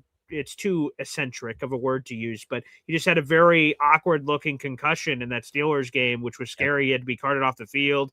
He initially got up and tried to walk towards the direction of the Steelers sideline because he thought it was the Texan sideline. And the guy went, no, it's this way, man. So he was all kinds of discombobulated. Again, we've talked about this all year long. To try to turn around from a concussion from one game to another is very difficult. And for the Texans to be without their star wide receiver, would make this an even tougher challenge. I think the Texans defense would give anyone problems, let alone New England. So I think those problems are going to be for real. But boy, I think the Patriots can score more points than Houston is capable of. I am rooting like hell for Houston. Again, the pick sheet will come out later today. My gut tells me, unfortunately, that New England will squeak by. They're going to score more points. Stroud was a mess in this game. He could turn that around. I mean, that he tried to force some stuff. What was he doing, man? Running up in the pocket, people all around him. He's holding that ball out there like a breadbasket. And then they're running trick plays when they were moving the ball down the field and say, hey, let's try a trick play. Why? It was working. Yeah. And then they discombobulated and it's a fumble. And oh, Jesus. It was when you're just taking it to the opponent your way. That's not the time where you go, hey, let's go deep into the Let's get cute. Right. It's like when things are really going wrong and nothing's kind of working and they figured out everything you were going to bring to the table and you aren't, you're trying to change it on the fly, that you say, hey, let's go off the page here a little bit and throw something at them that they're not expecting and then see if that gets us going, gets us a little momentum. I agree with you. That was a very odd time to call that kind of play. So, but the Houston defense is formidable, Boy Green. I mean, man, they made life miserable in that pocket. The amount of hits, they grind, man, and you can tell, like, even the sideline, I know their coach, obviously, D'Amico Ryans, is a defensive guy, but that whole sideline seems to kind of wait with bated breath when the defense is out there, not when the offense is out there. When the offense is out there, they all have these concerned looks on the sideline, like, oh, come on. When the defense is out there, they're all like, yeah, we're going to get them. So I don't know. That team is built around defense. This will challenge the theory. Can a defense get you all the way? I mean, certainly we've seen it in the past, the 85 Bears maybe being the greatest shining example of them all, with a somewhat adequate offense built around Jim McMahon and Walter Payton. I mean, that team was not scary offensively, really, in the grand scheme of things, but they were incredibly scary defensively. So can Houston create that same kind of specter? Many would argue they are the best defense left in the playoffs, but they just can't have C.J. Stroud go out there and cough it up 3 times, 4 times. That's the way you lose games. They were lucky to win that game considering the turnovers, but the defense just didn't allow anything, and that was ultimately the difference. So, and just one more shout out that just needs to be said. I don't know why this person does not get the love he deserves. Danielle Hunter. Let's give a shout out to Danielle Hunter. This is a guy that has had 4 straight double-digit sack seasons, 15 sacks, 12 sacks, 16.5, 10.5. He had a down year in 2021 with only 6 because of injuries. And then he had 14.5 back-to-back, down year again at 7, and then he was at 12.5. This guy is only 31 years of age, and he's one of the most dynamic pass rushers in the game of football. Quite frankly, he's one of the most dynamic pass rushers we've ever seen in the history of football. He's already at 114.5 sacks at 31. If he continues on this torrid pace, I mean, he is going to finish in some very, very elite categories. So I don't know why we don't talk about him in this light. He's been a vagabond, sort of bouncing around to different places. Maybe that's why, I don't know. But, man, he is stupid talented, and we saw that in that wild card round. Man, he's so good. Yeah, he's good. There's no question about it. So that's a good shout out there. All right, final game of the weekend, Boy Green. As I mentioned, it'll be about 6:30 on Sunday night, and it is Jamie's Bears against the LA Rams. It is the 2 and the 5. A lot of people like the Rams. I have them going to the Super Bowl, so I certainly know where I'm putting my money or where my mind is at right now. Like I said earlier, though, the Rams really weren't the juggernaut that I thought they would be against Carolina. They squeaked by 34-31. Listen to Matthew Stafford's numbers, 24 of 42. I mean, that's just not good percentages. He also had the interception in the game as well, but he did kind of pull it all together when it was all said and done, ended up with 304 yards and 3 touchdowns, so you can't refute that. Of course, Puka Nacua is just a machine, 10 catches for 111 yards, averaging over 11 yards a catch. And with Devontae Adams back in the fold, he caught 5 for 72. You got to feel pretty good about what their receiving core can produce. They got the tandem running backs now in Kyron Williams, and they're running out Blake Corum more and more often these days as a little bowling ball kind of effect. So the Rams have a lot to offer. But again, they weren't that impressive to me against the team that many saw them thumping. They did not thump Carolina. They were in a game right till the end. And then, of course, you got the comeback kids. So tell me about your thoughts on this one. 2 things here, Lurch. Remind me, I have a special thing to do after we're done with the NFL picks. Okay. So just remind me that. You got it. I want to make sure I don't forget, because I want to answer your NFL question here, but I've got something to do and say and all that. So just remind me, and I'm sure I'll remember. And for this game, again, I don't understand why Jamie's down on it. The big thing is, of course, health. And we were talking about that from Stafford from before the season. He got hurt. It looked like it was bothering him. Now, in fairness to Stafford, the adrenaline was rushing in the game. Immediately after he injured his hand, he threw an absolute perfect bomb to Puka Nacua. It should have been like a 50-yard touchdown, but Puka dropped it, smacked him right in the hands, and he dropped it. So Stafford still has it. Never see. My God, that was shocking. Yeah, bizarre. Puka has such great hands. So that was, and that could have changed the game, which we never knew what would have happened. It was so close at the end, which I'm sure we're all happy about. But the fact of the matter is in the moment he was fine with adrenaline, but some of those injuries can swell up with just days of just sitting around and going through practices and stuff. So I don't love the Rams with Jimmy Garoppolo waiting in the wings. Oh, God. You know, some teams have better quarterback situations. It's very tough, finding a star quarterback as your QB1 is tough enough, let alone finding someone you think is competent enough to be QB2. I'm just not sure, with all due respect to Jimmy Garoppolo. I just don't feel great if he has to come in and do anything for this team. But, man, I just keep saying it. The Bears just seem like this team of destiny that anytime anything goes wrong, they figure it out. Caleb Williams is incredibly volatile. He has plays that he does that I'm like, my jaw, I'm trying to find it on the floor. It's spectacular. Hell, even in that Packers game on 4th and 6 and rolling out, if that's incomplete, the Bears lose. He found, I think it was DJ Moore on that play, rolling off to the left, and boom, keeps it alive, and then they end up making the ultimate comeback. So they just keep finding ways to do it when it's necessary. Does the Cinderella story end? Does the glass slipper no longer fit on the cankle of the Chicago Bears? And then they're like, geez, it doesn't fit anymore. And then the magical journey was just always supposed to end in the divisional round. That I don't know, but man, they certainly feel like a team that has that special it factor at this point. So I'm leaning Chicago heading into this game. It should be a lot of fun. Again, we got offense with Stafford and Caleb. So I certainly hope we get it.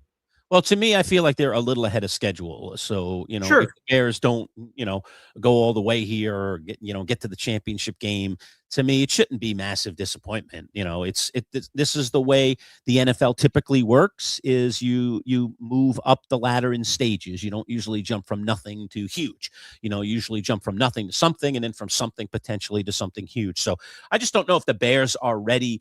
You say on one side, Caleb Williams, has your jaw on the ground because he makes a phenomenal play at a phenomenal moment, and he's done that in his second year here, working with Ben Johnson, this new coach who seems to really have his ear and is getting him right.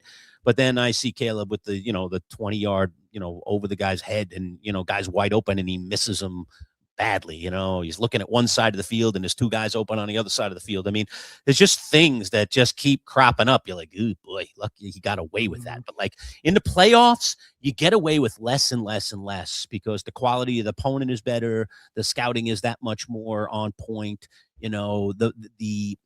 The stakes are so high. Every single player knows what those stakes are. So winning playoff games is just really difficult. Why don't you just ask Mike Tomlin how he feels about winning playoff games? He's been a pretty darn good regular season coach. It is just not easy to get these playoff wins. So I just like the Rams experience, but absolutely, if Stafford's out or Stafford is seriously compromised and is out there trying to throw with a bad pinky and he can't even keep that pinky on the ball, and that's affecting the way it comes out of there, all bets are off. I mean, then I might want to, go with Chicago, especially if the weather's bad.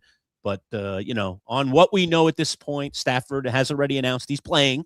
How healthy he will be, how long he'll be able to stay out there, of course, is in question. But with Matthew Stafford, who I think probably deserves the MVP this year. I know there are a lot of arguments for Drake May, and they had a better record. But I just think, I think not only was I more impressed in general with Stafford this year, a little bit over May, but I think the other part of it is that, like, he's been there forever. So why wouldn't you, if it's 50-50, let's just say it's just like hairs, it's just a hair, I'd give it to the vet and the guy who's never gotten one because of all his trials and tribulations over the kid who, could win 3 of them, who knows, the way he's the arc that Drake May is on right now. So I don't have a vote, but if I had a vote, my vote would go to Stafford, and then May would get my second place vote. I don't know if you just vote for one or if you get, first, second, third, like the Heisman, but, I would vote for Stafford despite the fact that, the Rams slipped a little and ended up being a 5 seed. I still think he's deserving of that honor this year, but he definitely has turned human here in the playoffs and in the latter part of the season. Because remember, he had that streak of no interceptions, and then that got broken, and now it's kind of come off a little bit off the rails a little bit for him, where he's been a little bit imperfect, dare I say. But part of that could be, again, nicked up, banged up. The pinky obviously was bugging him in the last game, and yet he still managed to finish it. So we'll see where it all goes. So there you go. There's our takes on each of the 4 games this weekend. Let's hope it's as good as last weekend, Boy Green. I mean, man, did we see some fantastic football games. Literally all but one game was, to me, pretty scintillating. I know that in the end, that Pittsburgh game ended up being a blowout, but I still kind of enjoyed watching it and the ebb and flow and seeing Aaron Rodgers out there for the last time. The New England game, to me, was the clunker in terms of just from a watching standpoint, but man, the others were phenomenal. Yes. All right, Lurch, let's get to it. Okay, yeah. What do you got? What's this thing you got? Sounds like a Johnny Raincloud kind of thing. What's going on here? I got a piece of mail. Oh, okay. You think like, it'd be Publishers Clearinghouse and you just won $1 million or something and you're about to, go crazy. See what you see. Okay. Yeah. What is this? Folks, I have no idea what he's up to here. No idea what he's up to. Let me got go something full in the screen mail. here. He's Yes, pulling I did.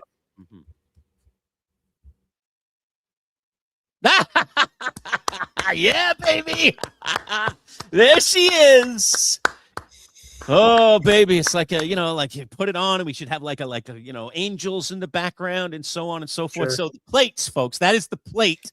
Yeah. And I'm sure for did all four come in together? They did. Yeah. So let me go full screen and give everyone a chance here.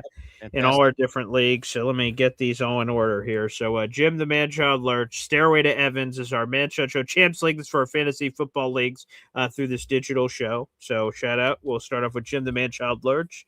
Give a shout out here to Mike Nikoski, Titletown Cheeseheads. He won our Chumps League, so he's coming back to our live draft this year. Congratulations, very much so. We have Jeff Abramov, Rabel's Rage. Okay, he won our Triple C League. He's moving on to our Chumps League, getting closer and closer potentially to our live draft. And then finally, Tom Stebbins, a.k.a. Big T, who has been a big fan of our radio show for a long time. Remember, he was the guy that came on the radio with us before we were off the radio, and I suggested, because I'm a big fan of Seinfeld, he change his name from Big T to T-Bone, because that's what I remember George wanted to go by the nickname T-Bone, and then the boss, Kruger, gave it to the guy sitting next to George after George tried to claim it for himself. Hey, let's call him T-Bone. And he was like, no, I'm T-Bone. And he didn't get to name his own nickname, which you never should do, by the way. We have a rule against definitely not. That's against the rules. So anyway, and I saw Tom was DMing with us upon his victory and everything, and congrats to him, by the way. Great work, Tom. And he said, I was thinking about changing my team name to T-Bone, but we were already into the season and I was doing well, so I didn't want to give it any bad karma. But I think there's a good chance now he's coming up to the Triple C that he might go with T-Bone next year. So I like that. T-Bone. Yeah, so shout out to T-Bone, and again, shout out to him. He had one of the greatest fantasy seasons we've ever seen. He was like 14-1 or something. I don't have it in front of me. So congratulations. Those are our 4 champions. All of the fantasy football trophies are around Brett Michaels, apparently. I won't put these on yet, but we'll have some unveiling. We'll gather all these champs around together. We'll find a good time at some point for additional content on the MC Show digital channel where the champs can brag and enjoy and bask while I'm awkwardly there for no apparent reason. So, yes, I'm putting these back in the case that they came in as we wait. But all the trophies are here. Your plaques are all here, people that won your respective championships. So we will have some crowning at some point somewhere in the next week, I'm sure. Yeah, I wonder if we could somehow, this is not the easiest thing in the world. I think knowing who the victors are, that they're all local or local-ish, I'm pretty sure. I believe so, yes. Yeah, so we know Mike is obviously local. Obviously, I'm local. Bramo is local, and then if Big T is local, so yes. T-Bone is T-Bone, local too. right, T-Bone. That's a new name, T-Bone. I don't know. I know you hold all the trophies, but it would be bring them somewhere, like we go out to lunch or something. Thing if we each had our trophy in our hand, and then we did a collaborative photo, show where we were each holding our trophies and showing it, and maybe each person, how in the major leagues you get to pick a song when you walk up to the plate. So maybe for each individual, you get to pick a song, and we'll play a piece of that song as you display your name on the trophy, so on and so forth. So maybe we could do something fun like that. A lot of ideas. We'll do it. Yeah, sure. I think they are all local. Be a lot of fun. Yeah, I think they're all local. So yeah, I'll cycle to all the champions now that everything is here, and we'll make it happen. Yeah, maybe we meet at one of our Cam's pizzeria locations. Sure, perhaps. I might be willing to spring for a pie for the four victors. Nice. Boy Green, you'll have to buy your own. You're not getting any free pizza if you didn't win. I won't get any of the championship this pizza. year you didn't win anything, so you don't get any free pizza. And you have to pay for your slices. Sorry, pal. Thank you. That's all right. So that's not a bad idea. All right, so the placards are in and soon to be mounted permanently on our championship trophies for our 4 fantasy leagues. That's cool. That's awful cool. And there'll only be one name on that champs trophy that is now appearing for the 3rd time. And that would be correct. I can confirm. We wanted it bad, folks. I did very badly. I mean, I bask in one end, but the other end, I'm like, how did this happen? I can't even believe I won. I mean, like, my team was just a disaster when I needed the most to have it together. They were a complete disaster, and I was literally scraping off the waiver wire to find starters, guys that could get me 6, 7, 8 points. Could you get me to 10 maybe? And hopefully my superstars, because I had some good players on my team that were healthy. But, man, I had a lot of secondary players who were all hurt, and so I was having to go to, like, 4th and 5th guys and hope that they could just give me a week at the right time. And somehow, some way, either I got the week, like I did in that final week with Luther Burden showing up and Caleb Williams having a nice big week after I lost Patrick Mahomes.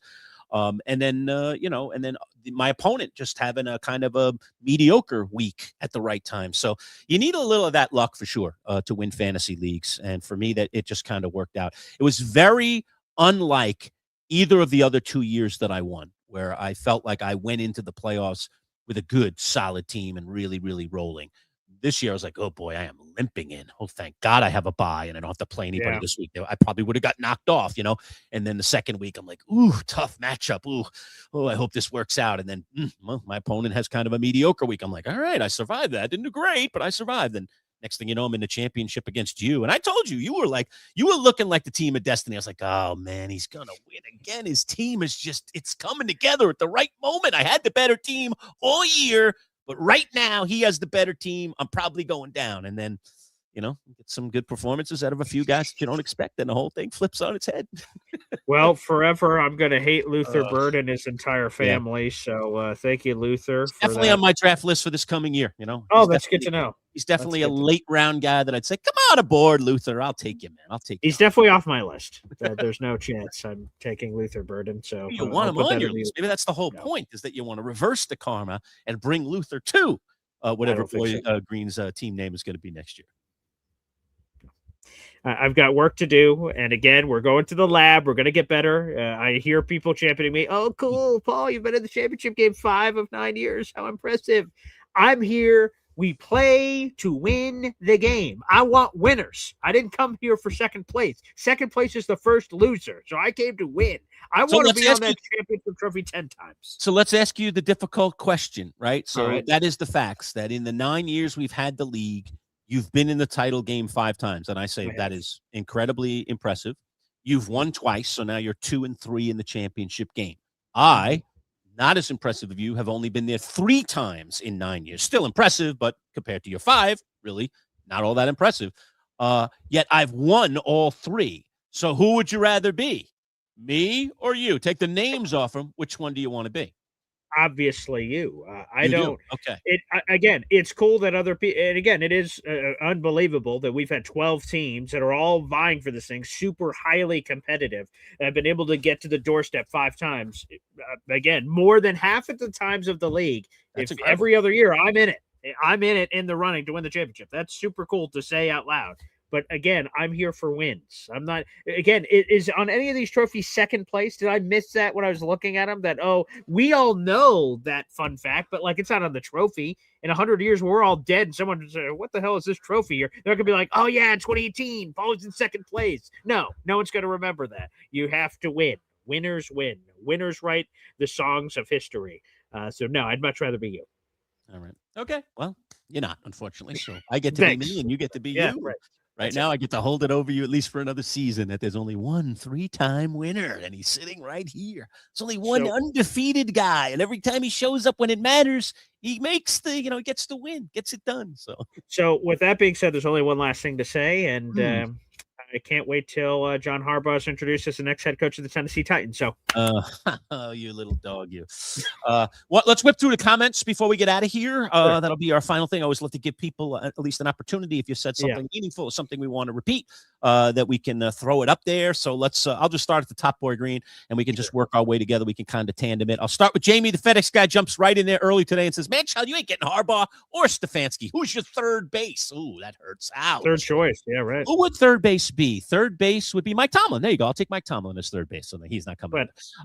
So who is third base? I mean, Stefanski, you said yesterday on Tomlin's your thing. Out, right? So, you know, to me, right, Stefanski was third on my list. I did make a revised list yesterday. I understand the circumstances with Tomlin, but he's still number 1 on my list. If I have the choice, Weichenkav that's, quote, available, and Tomlin is technically available, even though we're hearing word that he doesn't want to coach, so what? A phone call, he's just a phone call and a paycheck away and a trade away from making something happen. But whatever. Let's take him off the table, but he's still my number one. Wait a second here. Let me just share this update. So Art Rooney II is speaking right now at a press conference, and he said an interesting thing that immediately impacts what you just said, but that he was willing to run it back with Tomlin again. He thought that was a conversation they were going to have, and then he found out it wasn't. But he said this, quote, Mike Tomlin indicated that he did not anticipate coaching in the future, wanted to spend time with his family. Right now, coaching again doesn't seem to be on his radar. Wow. So maybe he retires. Yeah, he's going to coach again. That's a wonderful thing to say. I think that's what Mike is feeling right now. Sure. I think all of these guys, this is a guy that shows up. I was telling you this off air. Shows up at 5:30 in the morning every day at their headquarters. Okay. Yeah. Starts watching his film and, over his coffee and his donut or whatever it is he eats for breakfast. And, and then he's probably there till who knows what ungodly hour of the night before he goes home, gets a good night's sleep, and shows up again the next day. All right. I mean, this guy is a tireless worker like coaches need to be in the NFL. You go from that life to suddenly you're home, you're hanging with your kids and your wife all the time, whoever's in your family, you're, you just got all this free time. It's like the guy that's worked his whole life and then you retire and you're like, what do I do today? I don't have to go to work. I don't have to get up this early. I could sleep in. And, the novelty of it wears off very quickly for those that work hard. And this is not a guy, by the way, whose body is at, 60 or 70 years old, right, 53, and he's I believe, wearing down and he's all like, I'm exhausted. I'm tired. My body is telling me I can't put myself through this kind of stress day in and day out. Mike Tomlin is still, by coaching standards, an incredibly young man. He's coming back to coach. If he feels that right now, I guarantee you 6 months from now, he's like, all right, let's see what's out there. This TV thing's been a little fun, but let's keep our eyes and ears open here. Let's see who wants to give me crazy money to come back and start a whole new thing somewhere else. Here's another quote. Art Rooney II was asked, would he consider trading Mike Tomlin if that opportunity presented itself in the future? Quote, Mike indicated that he did not anticipate coaching, at least in the near future. If something were to come up, we'll deal with it when it comes up. But right now, that doesn't appear to be on his radar. Yeah. And again, the word near future. Okay. Again, part of that quote that I'm reading between the tea leaves here. I mean, Mike Tomlin is feeling the way he's feeling today, and I don't blame him. And he wants some time off. And I think he will take a year off. I don't think that even the Giants or whoever is out there that's looking for a coach could woo him right now. Because I think he's in that mindset where he had convinced himself it was time for him to step away from the Steelers. But I think a year from now, he's going to be hot and heavy. There are going to be a lot of people hot and heavy for him, and I think he's going to be, receptive to all the wooing that's going to come his direction. So, Eddie, who's your official third option? Huh? So officially, who's third option, right? So if I can't have Stefanski and I can't have Harbaugh, wow. I mean, now we're into that world where you're talking about assistant coaches. You're talking about DCs and OCs, because who else out there? I mean, LaFleur, Mike McCarthy, if he became available. Mike McCarthy, is there. But, we had a discussion with Danielle McCartan last night, and she was very high on Mike McCarthy. And I was actually quite surprised to hear her say the things that she said. I thought she brought up a lot of really good points. But my retort to her was, how are you selling that to Giants fans? Giants fans hate the Cowboys, and we don't want a Cowboys retread. A guy that, didn't know when to call timeouts and managed the clock absolutely miserably for some of his seasons with the Cowboys. We don't want a misfit in charge of our organization, and he's can you tell me how old McCarthy is? I just feel like, I bet he's not any older. He's probably close to the same age as Harbaugh. I mean, I bet you they're close in age. He's 62. He's 62. And what is Harbaugh right now? What's John? I believe he's 63, but let me double check. Harbaugh's actually older than him. Yes, Harbaugh's older than McCarthy. Like the feeling, even though the reality is McCarthy's a year older than Harbaugh. The feeling is that McCarthy's like an old curmudgeon in some ways, maybe it's just the way he looks with the beard and the salt, the salt and pepper look. Maybe. Yeah, I don't know. It's just McCarthy just comes across as like the grizzled old school guy. And even though certainly Harbaugh has some old school mentality in him, he just comes across as a more vibrant guy, both personality wise and just physically, just the physical look and and kind of the youthful exuberance that he has even being in his 60s. So, but I don't know how you sell it to your fan base. I mean, Mike McCarthy has proven to be a good coach on the NFL level. There's no debating that. He's got a 600 winning percentage. He's won a Super Bowl. Yeah. It's like Harbaugh. He's got a 600, over 600 winning percentage. I just don't think you could sell that to Giants fans. I mean, I'll be like, you kidding me? This is what we came up with. We're searching, nationally, internationally here, and we circle back to the guy that the Cowboys threw out the door a couple of years ago so that they can bring in their guy. I mean, are you kidding me? Schottenheimer? What? Like, no way. No way. Mike McCarthy deserves a job somewhere. That job, I don't think, is going to be New York. So, no, right. He's not on my list. So he doesn't even make number 3 on my list. So who else is left that has experience, Boy Green? I mean, if LaFleur came available, then he would Brian Flores. But we've talked about that before. Flores to me would be fascinating. But the Giants aren't going to do that with him suing the Giants. He's currently suing them right now. So that's just the most awkward, weirdest, strangest thing ever. So I don't think I don't think they're going to interview. They haven't so far. They've interviewed here's another one. And I don't think they're going to. Yeah. Another one I'm not sure if they've interviewed, Robert Saleh. He is one of the hottest candidates out there right now. I know. And I don't understand why.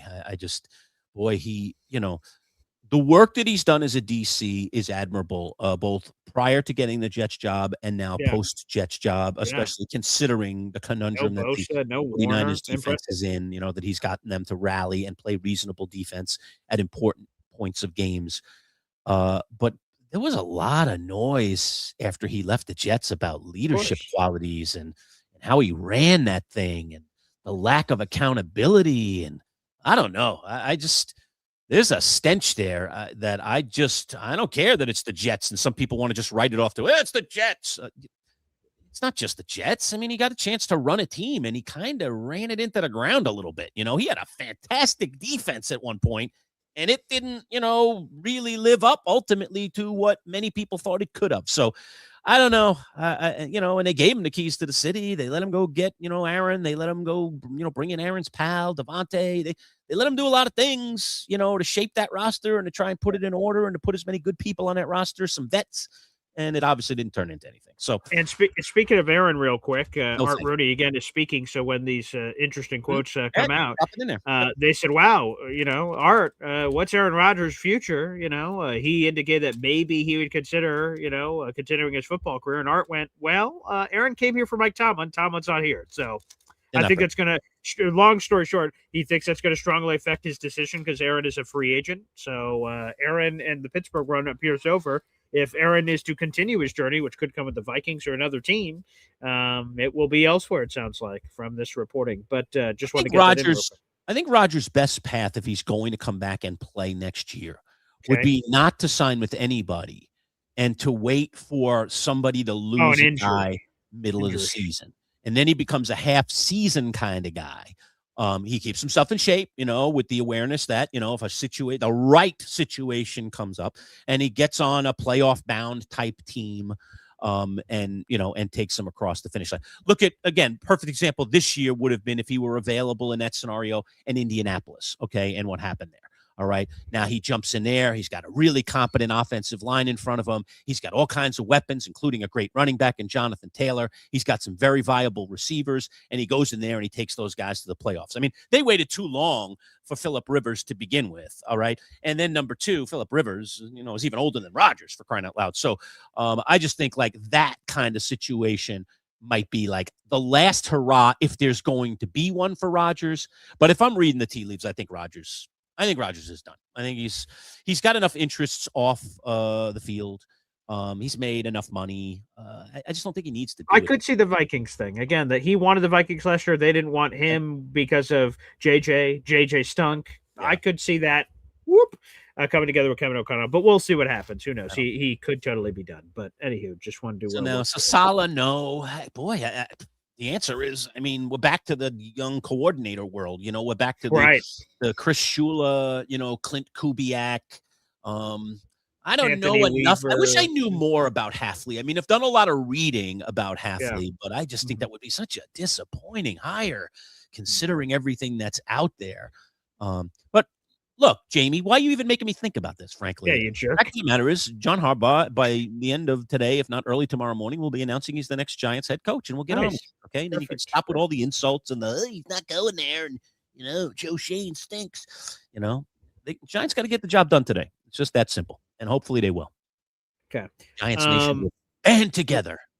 I love the shout out here from Phil. I like the WFAN analyst you guys had on. She's very knowledgeable and brings good energy. Yes, that's Danielle McCartan. I used to work with her 10 years ago or so. Yeah, Paul knows her. In the media world. She's terrific. I've been able to follow her journey, and she's blown up. So good for Danielle. And we'll be trying to mix it up. There's a few regulars like Jake Asman. We're really enjoying. He'll be on. We'll have a Jake Asman Jets podcast today after Dante Moore makes his decision. Hopefully, later today where there's time to have a podcast after the fact, we'll have Jake on. But every once in a while, it'll be good to mix it up with other analysts. And it was good to get Danielle on. She was terrific. And we split it up. We did something very unique. There are 2 Danielle interviews you guys can listen to. They're both from the same tree, but one is Giants inspired. One is Jets inspired. The Jets interview is doing very well right now. So thank you to all the fans in our audience. So both interviews are available. If you're a Giants fan, there's a conversation. If you're a Jets fan, there's a conversation. So I hope you guys really enjoy that. But thank you, Phil. We're going to try to mix up our guests every once in a while, but we also like some of our classics too. It's a good balance. Jump down to this one. Mad Mertz says Steelers history says they will hire a solid coach. Certainly history does say that. Any arguments or thoughts on that one, boy?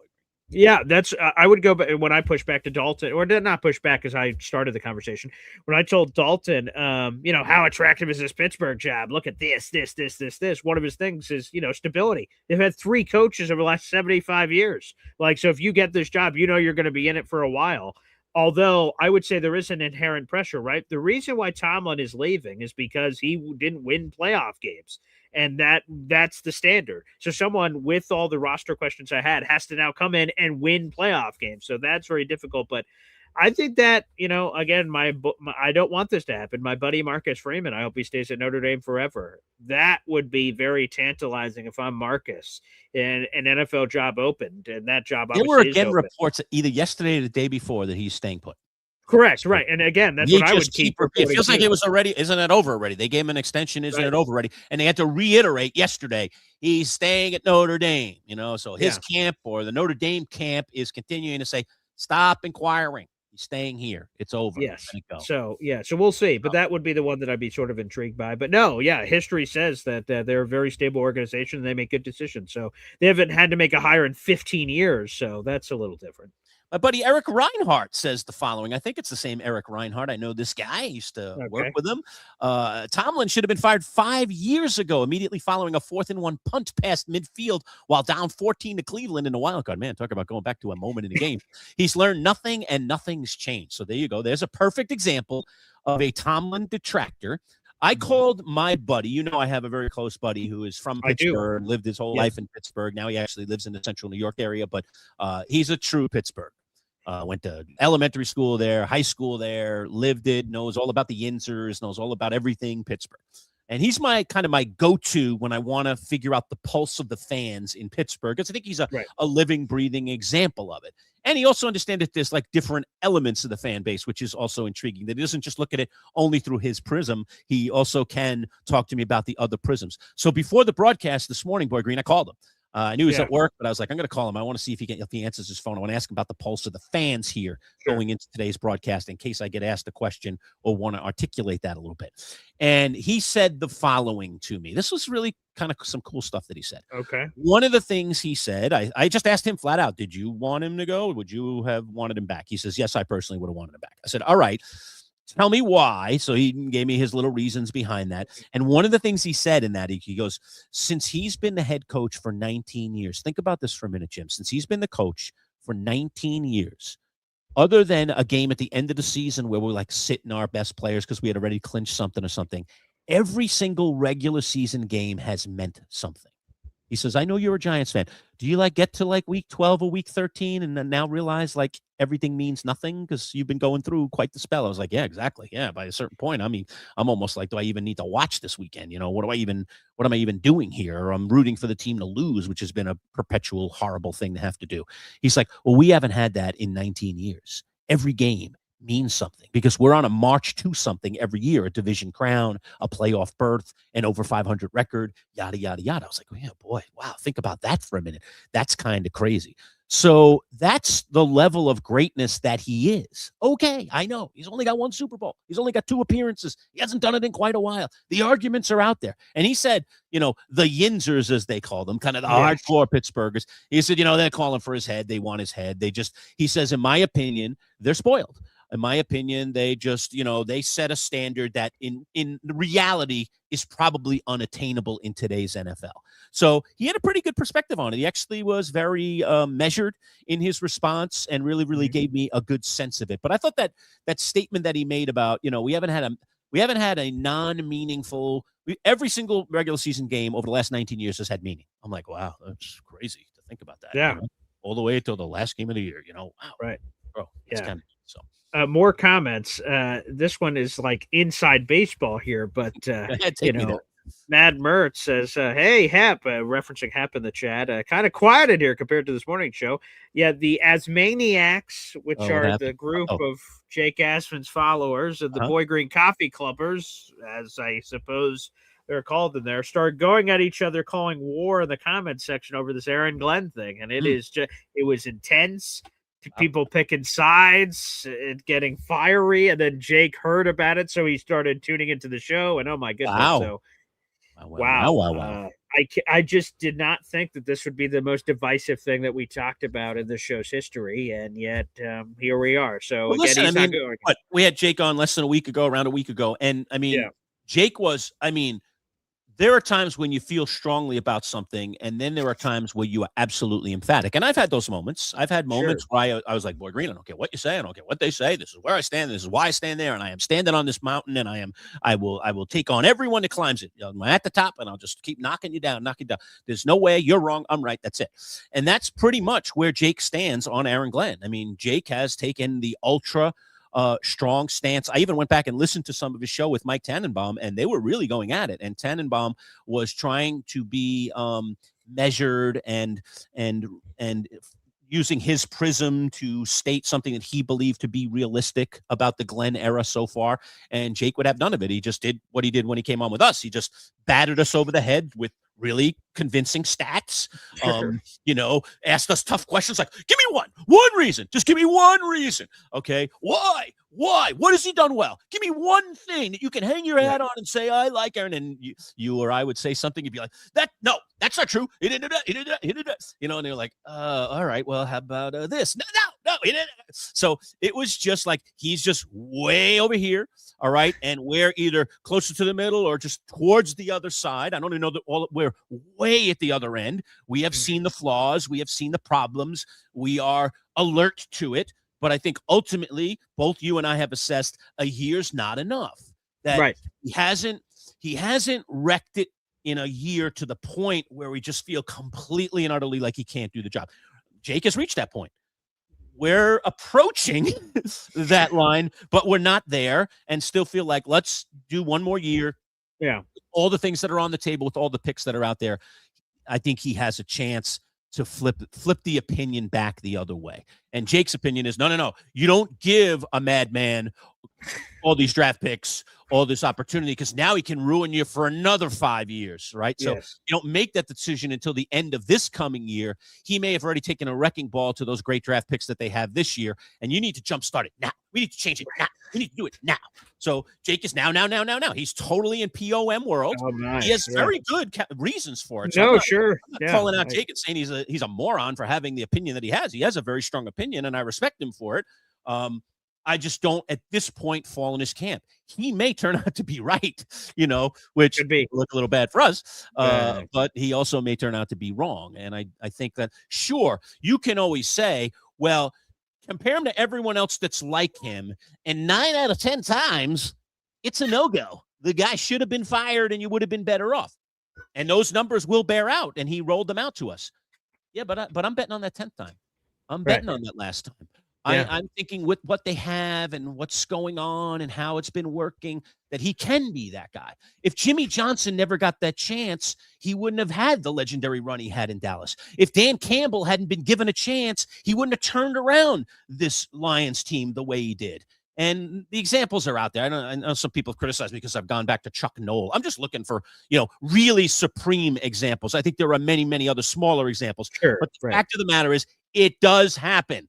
You're not going to tell me it's never happened. You're going to say it's less likely to happen. Okay, I'm living on the less likely side of this argument right now. I understand where I stand, but yet I still stand there. So that's just the difference between where we are. So I'm not surprised it's a heated debate, because I know a lot of the folks that listen to your show every single morning and the Boy Green Coffee Clubbers, they tend to be, dare I say, the more optimistic Jet fans. Of course, there's always the Alans and some of the others. Oh, right. They're not all in that world. But that's okay. Those people are okay too. I never mind detractors as long as they're respectful. When you start getting idiotic personal, then it ticks me off. Then I'm like, okay, go away. I don't want to hear again. it. I welcome different opinions. Argument. Let's have a good debate, but let's not have a vicious debate. There's no reason to do. It is on my morning show. It is a melding coffee mug. There's a lot of different perspectives that come in, and that's totally okay. Jamie throwing a spear in your direction, saying, Manchild's really only a 2-time champ. 2017 doesn't exist. It doesn't count because technically we didn't talk about it on the radio show. Me pitching to you and that Bud was year one. Right. Technically, it ended up being year one, but I was pitching you guys behind the scenes on fantasy football being a big part of the show. In 2017, while we all did a league together, it didn't make it to the airwaves, so it wasn't including callers and stuff until. And Jamie wasn't in the league. That's why. Correct. So that's why he says it doesn't exist. Correct. Okay. Well, you can say all you want. Go look at that trophy, and my name's the first one on it. So there you go. That's all I got to say about that. The trophy would tell a different story. If you're looking at our Stanley Cup, my name is on it in 2017. That's all I care about. It's written and etched into history forever. There you go. And one other thing, hey, wait, is this Mad Merch? Not going to comment on content, but BG is way ahead on personality. Oh, I thank you. I appreciate that. Although I don't want to start another war here between me and Jake Aspen. Everyone can like who they like. But the other thing I did want to highlight here, Lurch, and if there's other comments you want to bring up, feel free. But one of the things I wanted to highlight is that we continue to climb up the subscriber leaderboard here. So I want to throw this back up as we have over 300 people in the room. We've now reached 462 subscribers. So there are 13 spots left. We'll play the video here in a second. Play right now. Yeah, go ahead. Yes, we have 13 spots left, people. Let me just explain this real quick, then we'll play the video of what is happening here. We have a free giveaway happening on the channel. All you have to do is subscribe to that channel. You may have come across this channel a lot of different ways. Facebook, my Twitter account, my YouTube account, perhaps. But go to that YouTube link on your screen. That is youtube.com/@MC Show Digital, or to simply search for the Manchild Show with Boy Green Digital, and you join that army. There are 13 spots left. If you're one of our first 475 subscribers, you will be eligible for this. All right, everybody. Our next giveaway is going to be right out of the Manchild's collection. These bobbleheads from the Anchorman, a collection of 4. Check it out. We've got Veronica Corningstone right here. Very cool. Brick Tomlin, the weather guy, the zany weather guy played by Steve Carell. Check out, yes, Brian Fantana with the Sex Panther in his hand. Very, very cool. And then lastly, the sports nut Champ Kind. This collection of bobbleheads going out the door once we get to 475 subscribers. Subscribe now. It's absolutely free. There they are, the entire collection. I walked over, Boy Green. That's why I turned my camera off to grab one of those guys, and it is Brian Fantana. Let's get a good look at that Sex Panther. There it is. Yeah, there you go. Nice. Look at that crazy thing. And by the way, I'm ready to go in terms of shipping. Look at this, Boy Green. I got these cool. Look at this. Nice. That'll protect them. And the bobblehead will go, so it'll be nice and protected. I'll put it in a beautiful box to you so that they get to you hopefully very, very safely. Again, I'm ready to ship, baby. Just got to get to 475. Let's do this, baby. Let's do it now. Let's do it. Again, yeah, that would be great. Again, we have 300 people in the room, so technically we could get there right now on the show. Again, 462 subscribers. It's free to subscribe. It's right there. youtube.com/@MC Show Digital. And folks, if you're like, dang, man, I really wish this would get along, well, then recruit people, family members, friends, neighbors, whoever you want. It doesn't matter who the people are. Maybe that can increase your chances. You get a brother, a sister, a mother, or whatever. And if they are the lucky person that gets pulled from the raffle, then you can win. They can get you the prizes, perhaps. So make sure you do a full recruiting pitch. We're trying to get to 500 subscribers ultimately. And then beyond that, that's a big thing we're shooting for with some of these free giveaways we're doing. But again, 13 spots left for the Anchorman, which is one of my favorite movies of all time. Brick Tamlin, Brian Fantana, Champ Kind, Veronica Corningstone, Ron Burgundy, the Channel 5 news team. It's terrific. It's a terrific movie. So, folks, get a piece of cool movie memorabilia history and subscribe right there. Lurch, can you answer this question? Badshaw says, how many, great personality. Thank you. That's highlighted the wrong one right there, but thank you very much for saying that. But no, Badshaw saying, how many subscribers are we from taking phone calls on the MC Show digital channel, Lurch? Like I said, I've been sitting since we started this channel that we would do some regular phone segments once we get to 500. Here's the meaning behind 500. Number one, we wanted to give ourselves some time just for you guys to get to know us and see kind of what the show is all about. You can obviously tell the kind of hot button topics that we talk about. Obviously, we're very Jets Giants centric since those are our fandoms, and it's nice to kind of have that New York juxtaposition from time to time and that little bit of rub that sometimes Boy Green and I have. We obviously, because we sit in central New York and there is another New York team, the only one that actually plays in New York technically, and that is the Buffalo Bills. As you can tell, we certainly do a fair share of Buffalo Bills coverage as well, and we have insiders for the Bills on with us every week. We have that weird, odd connection to the TV show Survivor, so we're going to continue to do stuff on that. That obviously is a little bit of a specialty item, but if you also are a Survivor lover, and I suppose any sports fan out there could also love the TV show Survivor, we continue to do that. And then, we still are, because we sit, again, in central New York, connected to Syracuse football and Syracuse basketball. So you will see content on the channel from time to time regarding the Syracuse stuff. But again, one of the really cool benefits about the way we put the stuff out is we also put it into what you call playlists on YouTube. So if you become one of our subscribers here on YouTube, you can just click on the playlist tab when you come into our main channel. And if you're just, hey, I love the Jets and I just want to hear what they did on the Jets this week, you'll have all of our Jets shorts and all of our Jets interviews just lined up, boom, boom, boom, boom, boom, in that playlist. Pick the latest one and play it. Oh, I want to check this one back from last week. They, it's got an interesting headline here where they were talking about something that I'm really interested in, and you can go back and watch anything like that.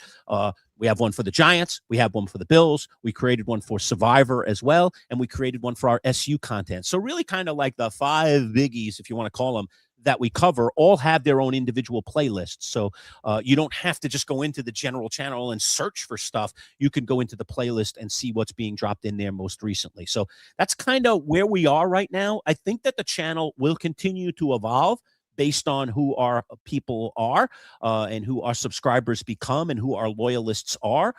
There's Boy Green giving you kind of a look at the homepage. Yeah, here's what it looks like real quick. Again, you go to the homepage, you see all these tabs: home, videos, shorts, live, playlist, post. You hit playlist, and then look.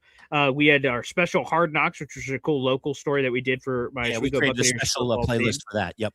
So Bucks Knox, which was great. You see fantasy football in there. Inside the Orange, we have our farewell tour from our final week of radio. But again, Survivor Insiders, Inside the Bills, Inside the Giants, Inside the Jets. So again, whatever you are a fan of, you can get immediate access to, and those will always be in there for all our videos. And that includes videos in the past and then videos moving forward. So guys, to try to make it even easier for you guys. So again, if you guys can do any recruiting to help, again, we are just, what are we at? Let me hit another refresh button to see if we've grown it all. We're at, again, 462 subscribers. So we are 38 away from our big goal of 500, but 13 away from giving away those Anchorman bobbleheads. So terrific. Yeah, so that's really cool. So 500 is the number. Back to Badshaw's question there. 500 is the number. Because a lot of things kind of go down in the YouTube world to just, again, as Boy Green always says, remove the fourth wall. One of the things we get to do once we're at 500 subscribers is we get to create our own kind of little VIP clubs. I know you guys obviously have the coffee club with Boy Green's channel, and you get to support him, and we're hoping you'll do the same thing and support our channel to give us the means to do more with our channel, to spend more time with you guys, to come up with additional content that really, really matters. Also, Boy Green, I'll put it out there, even though we're not there yet, because we're closing in on 500, obviously only 40-ish subscribers away, we also can, at that point, have merch available to you. So some cool merch. And we have been working on cool logos. We've already got a cool name for our subscriber club that I think you'll dig. And we've got a really nice logo for that. And Boy Green, I can tell you and the listeners and the viewers that I have already ordered our first stash of merch. It's on its way to my house, and I should have it within the next a few days.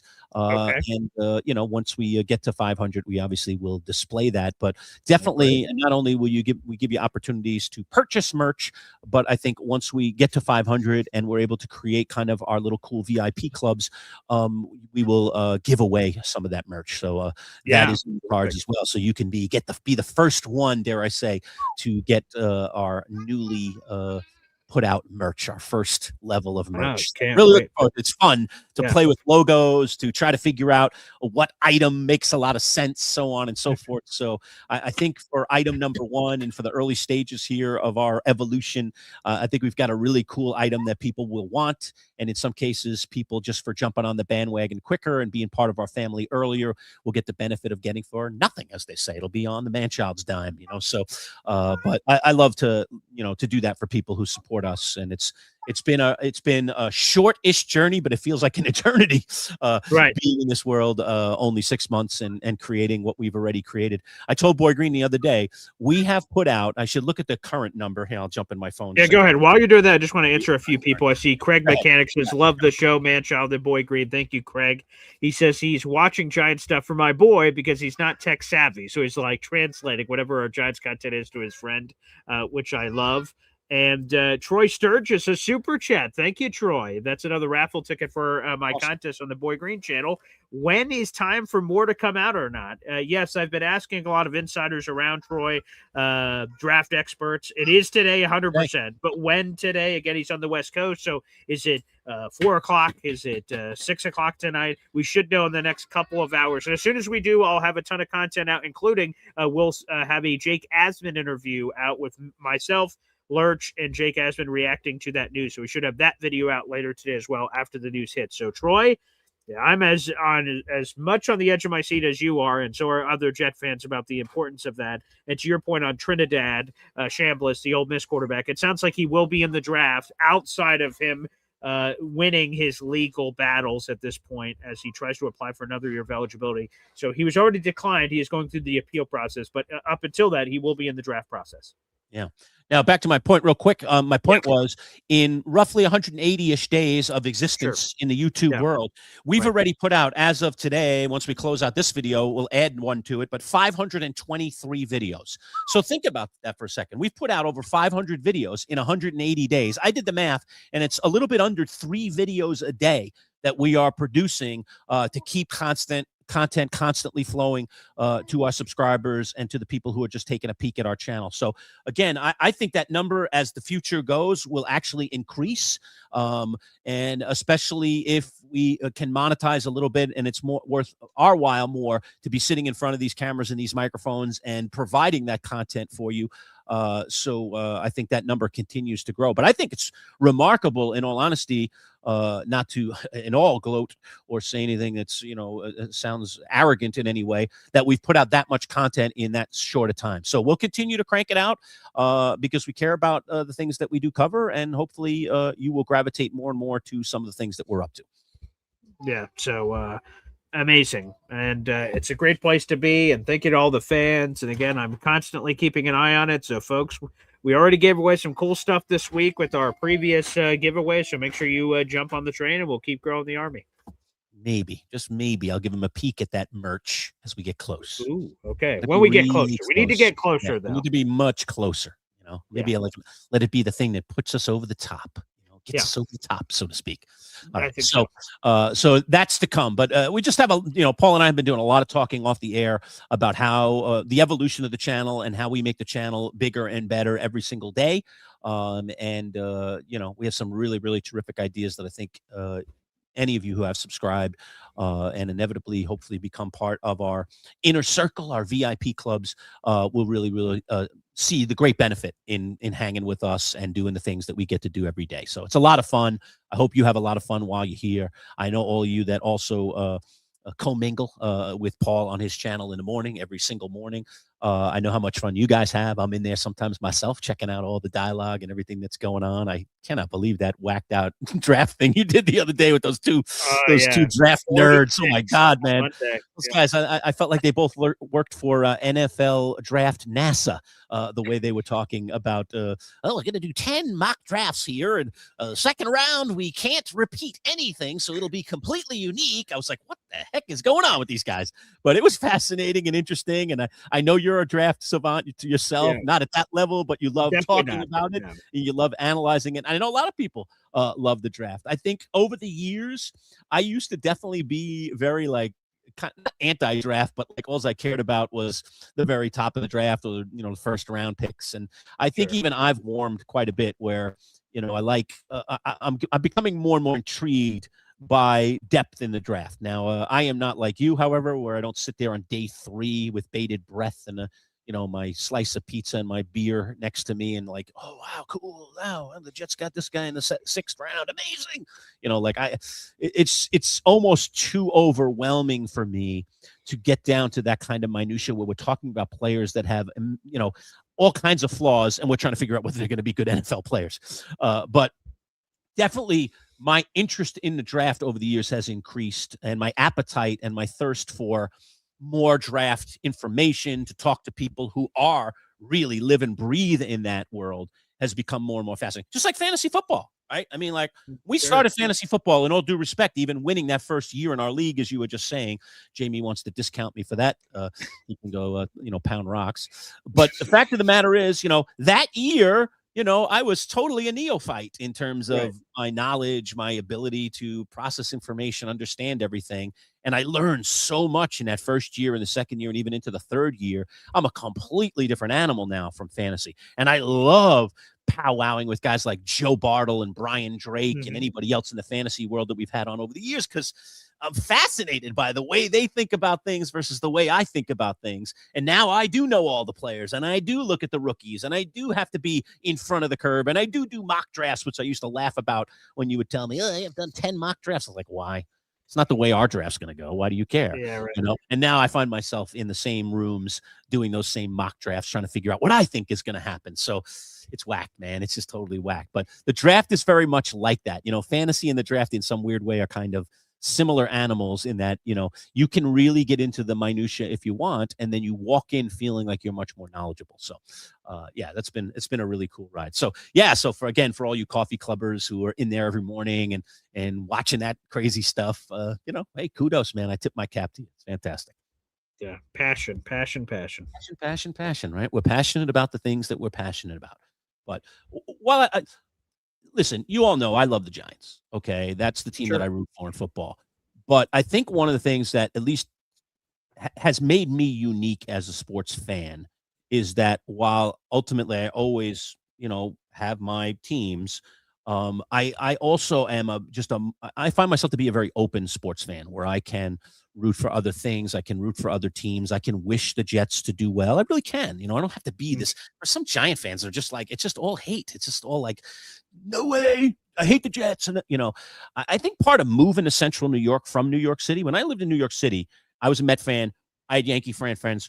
When we were talking about those two teams, we hated each other. It was like left and right. It was like Jake and us right now, on the Aaron Glenn thing. That's what it was. It was every day. Oh, you suck. No, you suck. No, you suck. No, you suck. That was the way it was. And, but when I moved out of New York, okay, and I came to central New York, which is a little more neutral, dare I say, we're only 2 hours from the Bills. We're now an equivalent, 4.5 to 5 hours from the Jets and the Giants. It just became like, all right, there's a community here that clearly have their lines, but it's not like being down in New York City where it's very, very black and white.